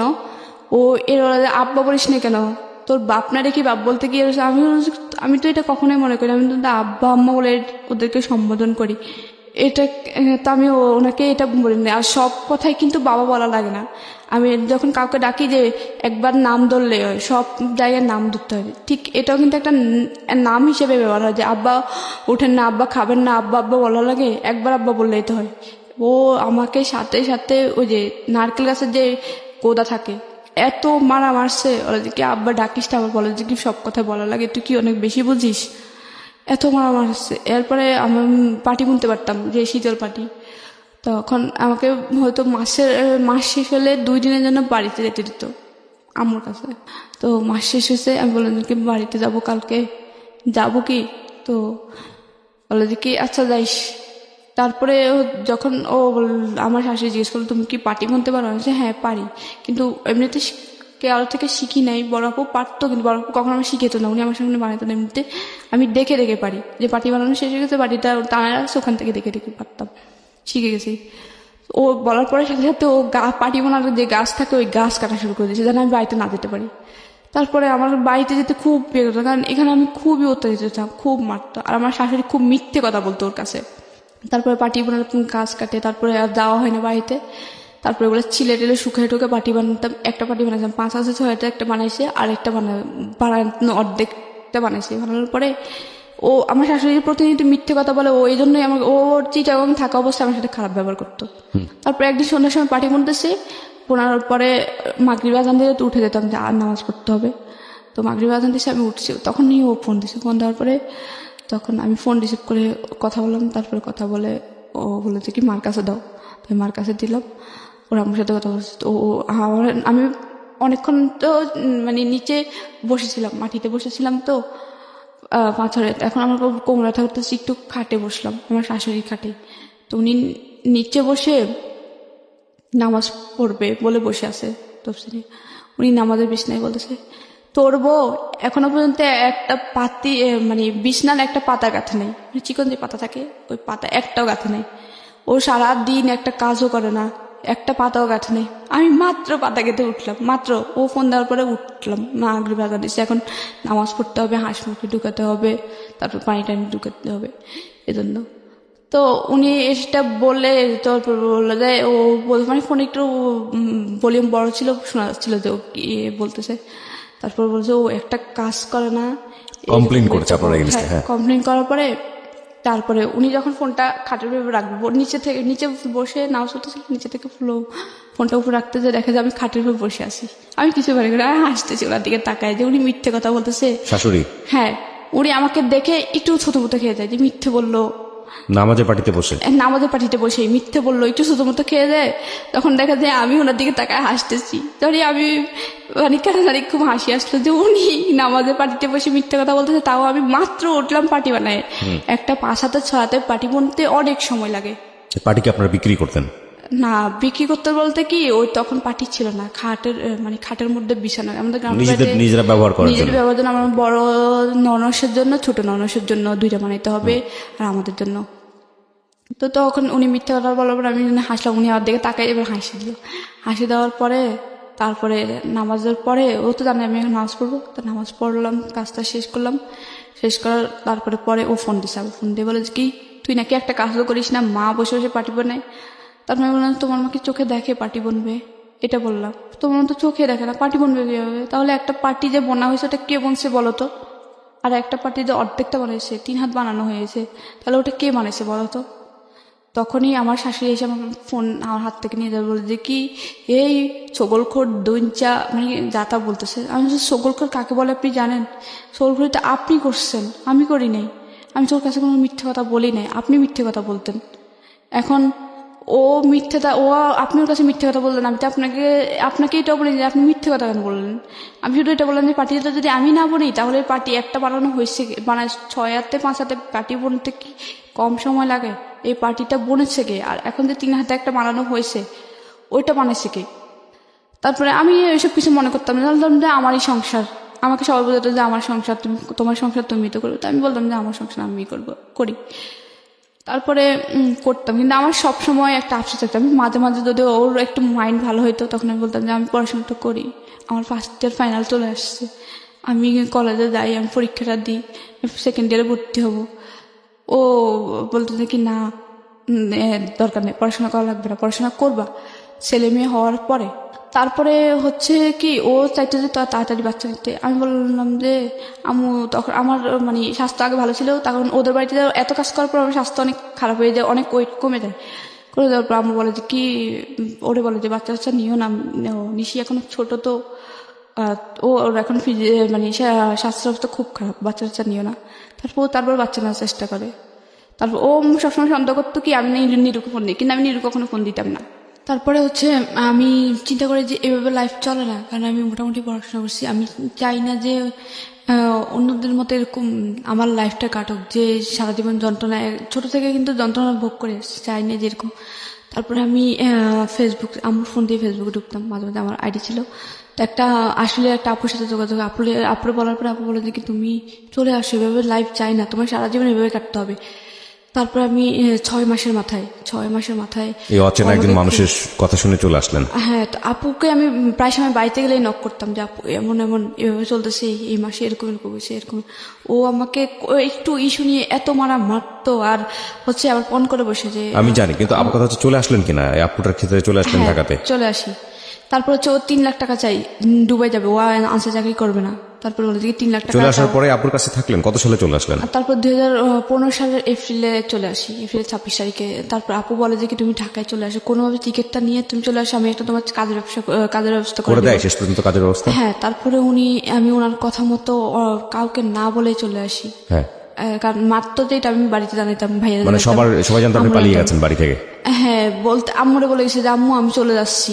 আম্মু বলতো যে কই যাচ্ছি, আমি জানি না, কিন্তু আমি আর সহ্য করতে পারতেছি না। আপনাদের কি ডিভোর্স হয়েছে? হ্যাঁ হয়েছে। কে ডিভোর্স দিয়েছে? ডিভোর্সটা আমি দিয়েছি। আপনি দিয়েছেন? আপনার দেনমোহরের টাকা বুঝিয়ে পেয়েছেন? না, ওকে, সেটা এখনো দেয়নি। আচ্ছা, আপনি ডিভোর্স দিয়েছেন। আপনি এখন কি করেন? এখন হচ্ছে আমি ডিগ্রি ফার্স্ট ইয়ারে পড়তেছি। আবার পড়াশোনা শুরু করেছেন? আমি ওই যে ওখান থেকে যখন চলে আসি তখন আমি অনেক কষ্ট করে ঢাকায় চলে আসি। চলে আসার পরে আমি একটা মিরপুর 14 নম্বরে কচুকাতার এখানে একটা সমিতিতে জব নিয়ে আপু জব নিয়ে দেয়, ওখানে জব করতে থাকি। তারপর সেকেন্ড ইয়ারে ভর্তি শেষ, টেস্ট পরীক্ষার কয়েকদিন আগে আমি মানে ইন্টারেস্ট ফাইনালের টেস্ট পরীক্ষার 4 দিন আগে আমি অনেক কষ্টে মানে প্রিন্সিপালের দরজায়, তারপর আমি জানি আপনি অনেক কষ্ট করেছেন, কিন্তু একটা কথা হচ্ছে যে এই তারপরে আপুটা আবার- আপনাকে কেন হেল্প করে? আপুটা এর নিঃস্বার্থে হেল্প করে, যে এত কষ্ট মানুষের, ও আপুটার A to Z মানে ছোট থেকে সবকিছু বলছি আচ্ছা, প্রায় সময় চ্যাটিং এ। এই আপুর সঙ্গে আপনি এখন আছেন? না না, আপুর সামনে আপনার এখন এখন চলে আমি- কিভাবে? পয়সা আসে কোত্থেকে? এখন আমি জব করতাম কিন্তু আপাতত করতেছি না, মানে আমার জবটা চলে গেছে হচ্ছে আমার একটা অ্যাক্সিডেন্ট হয়েছিল। বাচ্চা কাচ্চা আছে কিছু? মানে আগে ঘরের বাচ্চা কাচ্চা হয় না? আমার 6 মাস সংসার ছিল তখন, আর বাচ্চা 6 মাসের সংসার? 2 মাসের একটা বাচ্চা কনসেপ্ট করে, কিন্তু অনেক বেশি কাজের প্রেশার আমি একদম নষ্ট হয়ে যায়। পড়ে আপনার ভবিষ্যৎ পরিকল্পনা কি? আপনি কি করবেন? আমার ভবিষ্যৎ পরিকল্পনা হচ্ছে কি, আমি পড়াশোনাতে এখন কন্টিনিউ করতেছি। তারপর হচ্ছে কি আমার কষ্ট, আমি এখন নিজে নিজে বিয়ে করতে জানি। যদি আমি এখন চাকরিটা করতেছি না, চাকরি খুঁজতেছি, পড়াশোনাটা কমপ্লিট করবো, মাস্টার্স কমপ্লিট করব, তারপর বিশেষ দেওয়ার চেষ্টা করব, তারপরে একটা গভর্নমেন্ট জব করব। আপনি যেদিন এই স্বপ্নটা বাস্তবায়ন করতে পারবেন সেদিনই হবে আপনার এই জীবন গল্পটা বলা সার্থক। আজ পর্যন্ত শুধু এটা একটা স্ট্রাগল গল্প, এবং এই জায়গাটা থেকে অনেক মেয়েই এই ধরনের স্ট্রাগল বাংলাদেশে করেন। সেই অর্থে জীবন গল্পে এটা তেমন কোনো গল্প না, যদি আমি নক করার জায়গা থেকে বলি। কিন্তু যদি আপনি সত্যি সত্যি বিসিএস অফিসার হতে পারেন, যদি আপনি সত্যি নিজের পায়ে দাঁড়াতে পারেন, তাহলে আমরা বলতে, আপনাকে উদাহরণ হিসেবে দাঁড় করিয়ে বলতে পারবো লাখ লাখ মানুষকে যে এই মেয়েটি পেরেছে, সুতরাং আপনাদেরও পারা উচিত। প্রিয় শ্রোতা, আমরা শেষ করছি আজকের এই জীবন গল্প। আর সবসময় একটা কথা বলি, প্রতিটি জীবনই আসলে সম্ভাবনাময়। প্রতিটি জীবনের প্রতি আমাদের রেসপেক্ট থাকুক, কোনো মানুষকেই যেন আমরা অবজ্ঞা না করি, নিজের সমস্যাটাকেই যেন সবচেয়ে বড় সমস্যা করে না দেখি, কারণ আপনি যে সমস্যার মধ্যে আছেন তার থেকেও হয়তো বড় সমস্যায় আরও একজন আছে। সুতরাং মানুষের পাশে গিয়ে যেন দাঁড়াই, অন্যের আনন্দে যেন আনন্দিত হই, অন্যের দুঃখে যেন দুঃখিত হই। সবসময় মনে রাখবেন, প্রতিটি মানুষই ভুল করে, প্রতিটি মানুষই ভালো করে। সুতরাং ভুল ত্রুটির ঊর্ধ্বে নয় মানুষ, এবং মানুষকে যেন সেই প্রাপ্য সম্মানটা আমরা দিই। অনেক ভালো থাকুন। আজকের মতো শুভরাত্রি।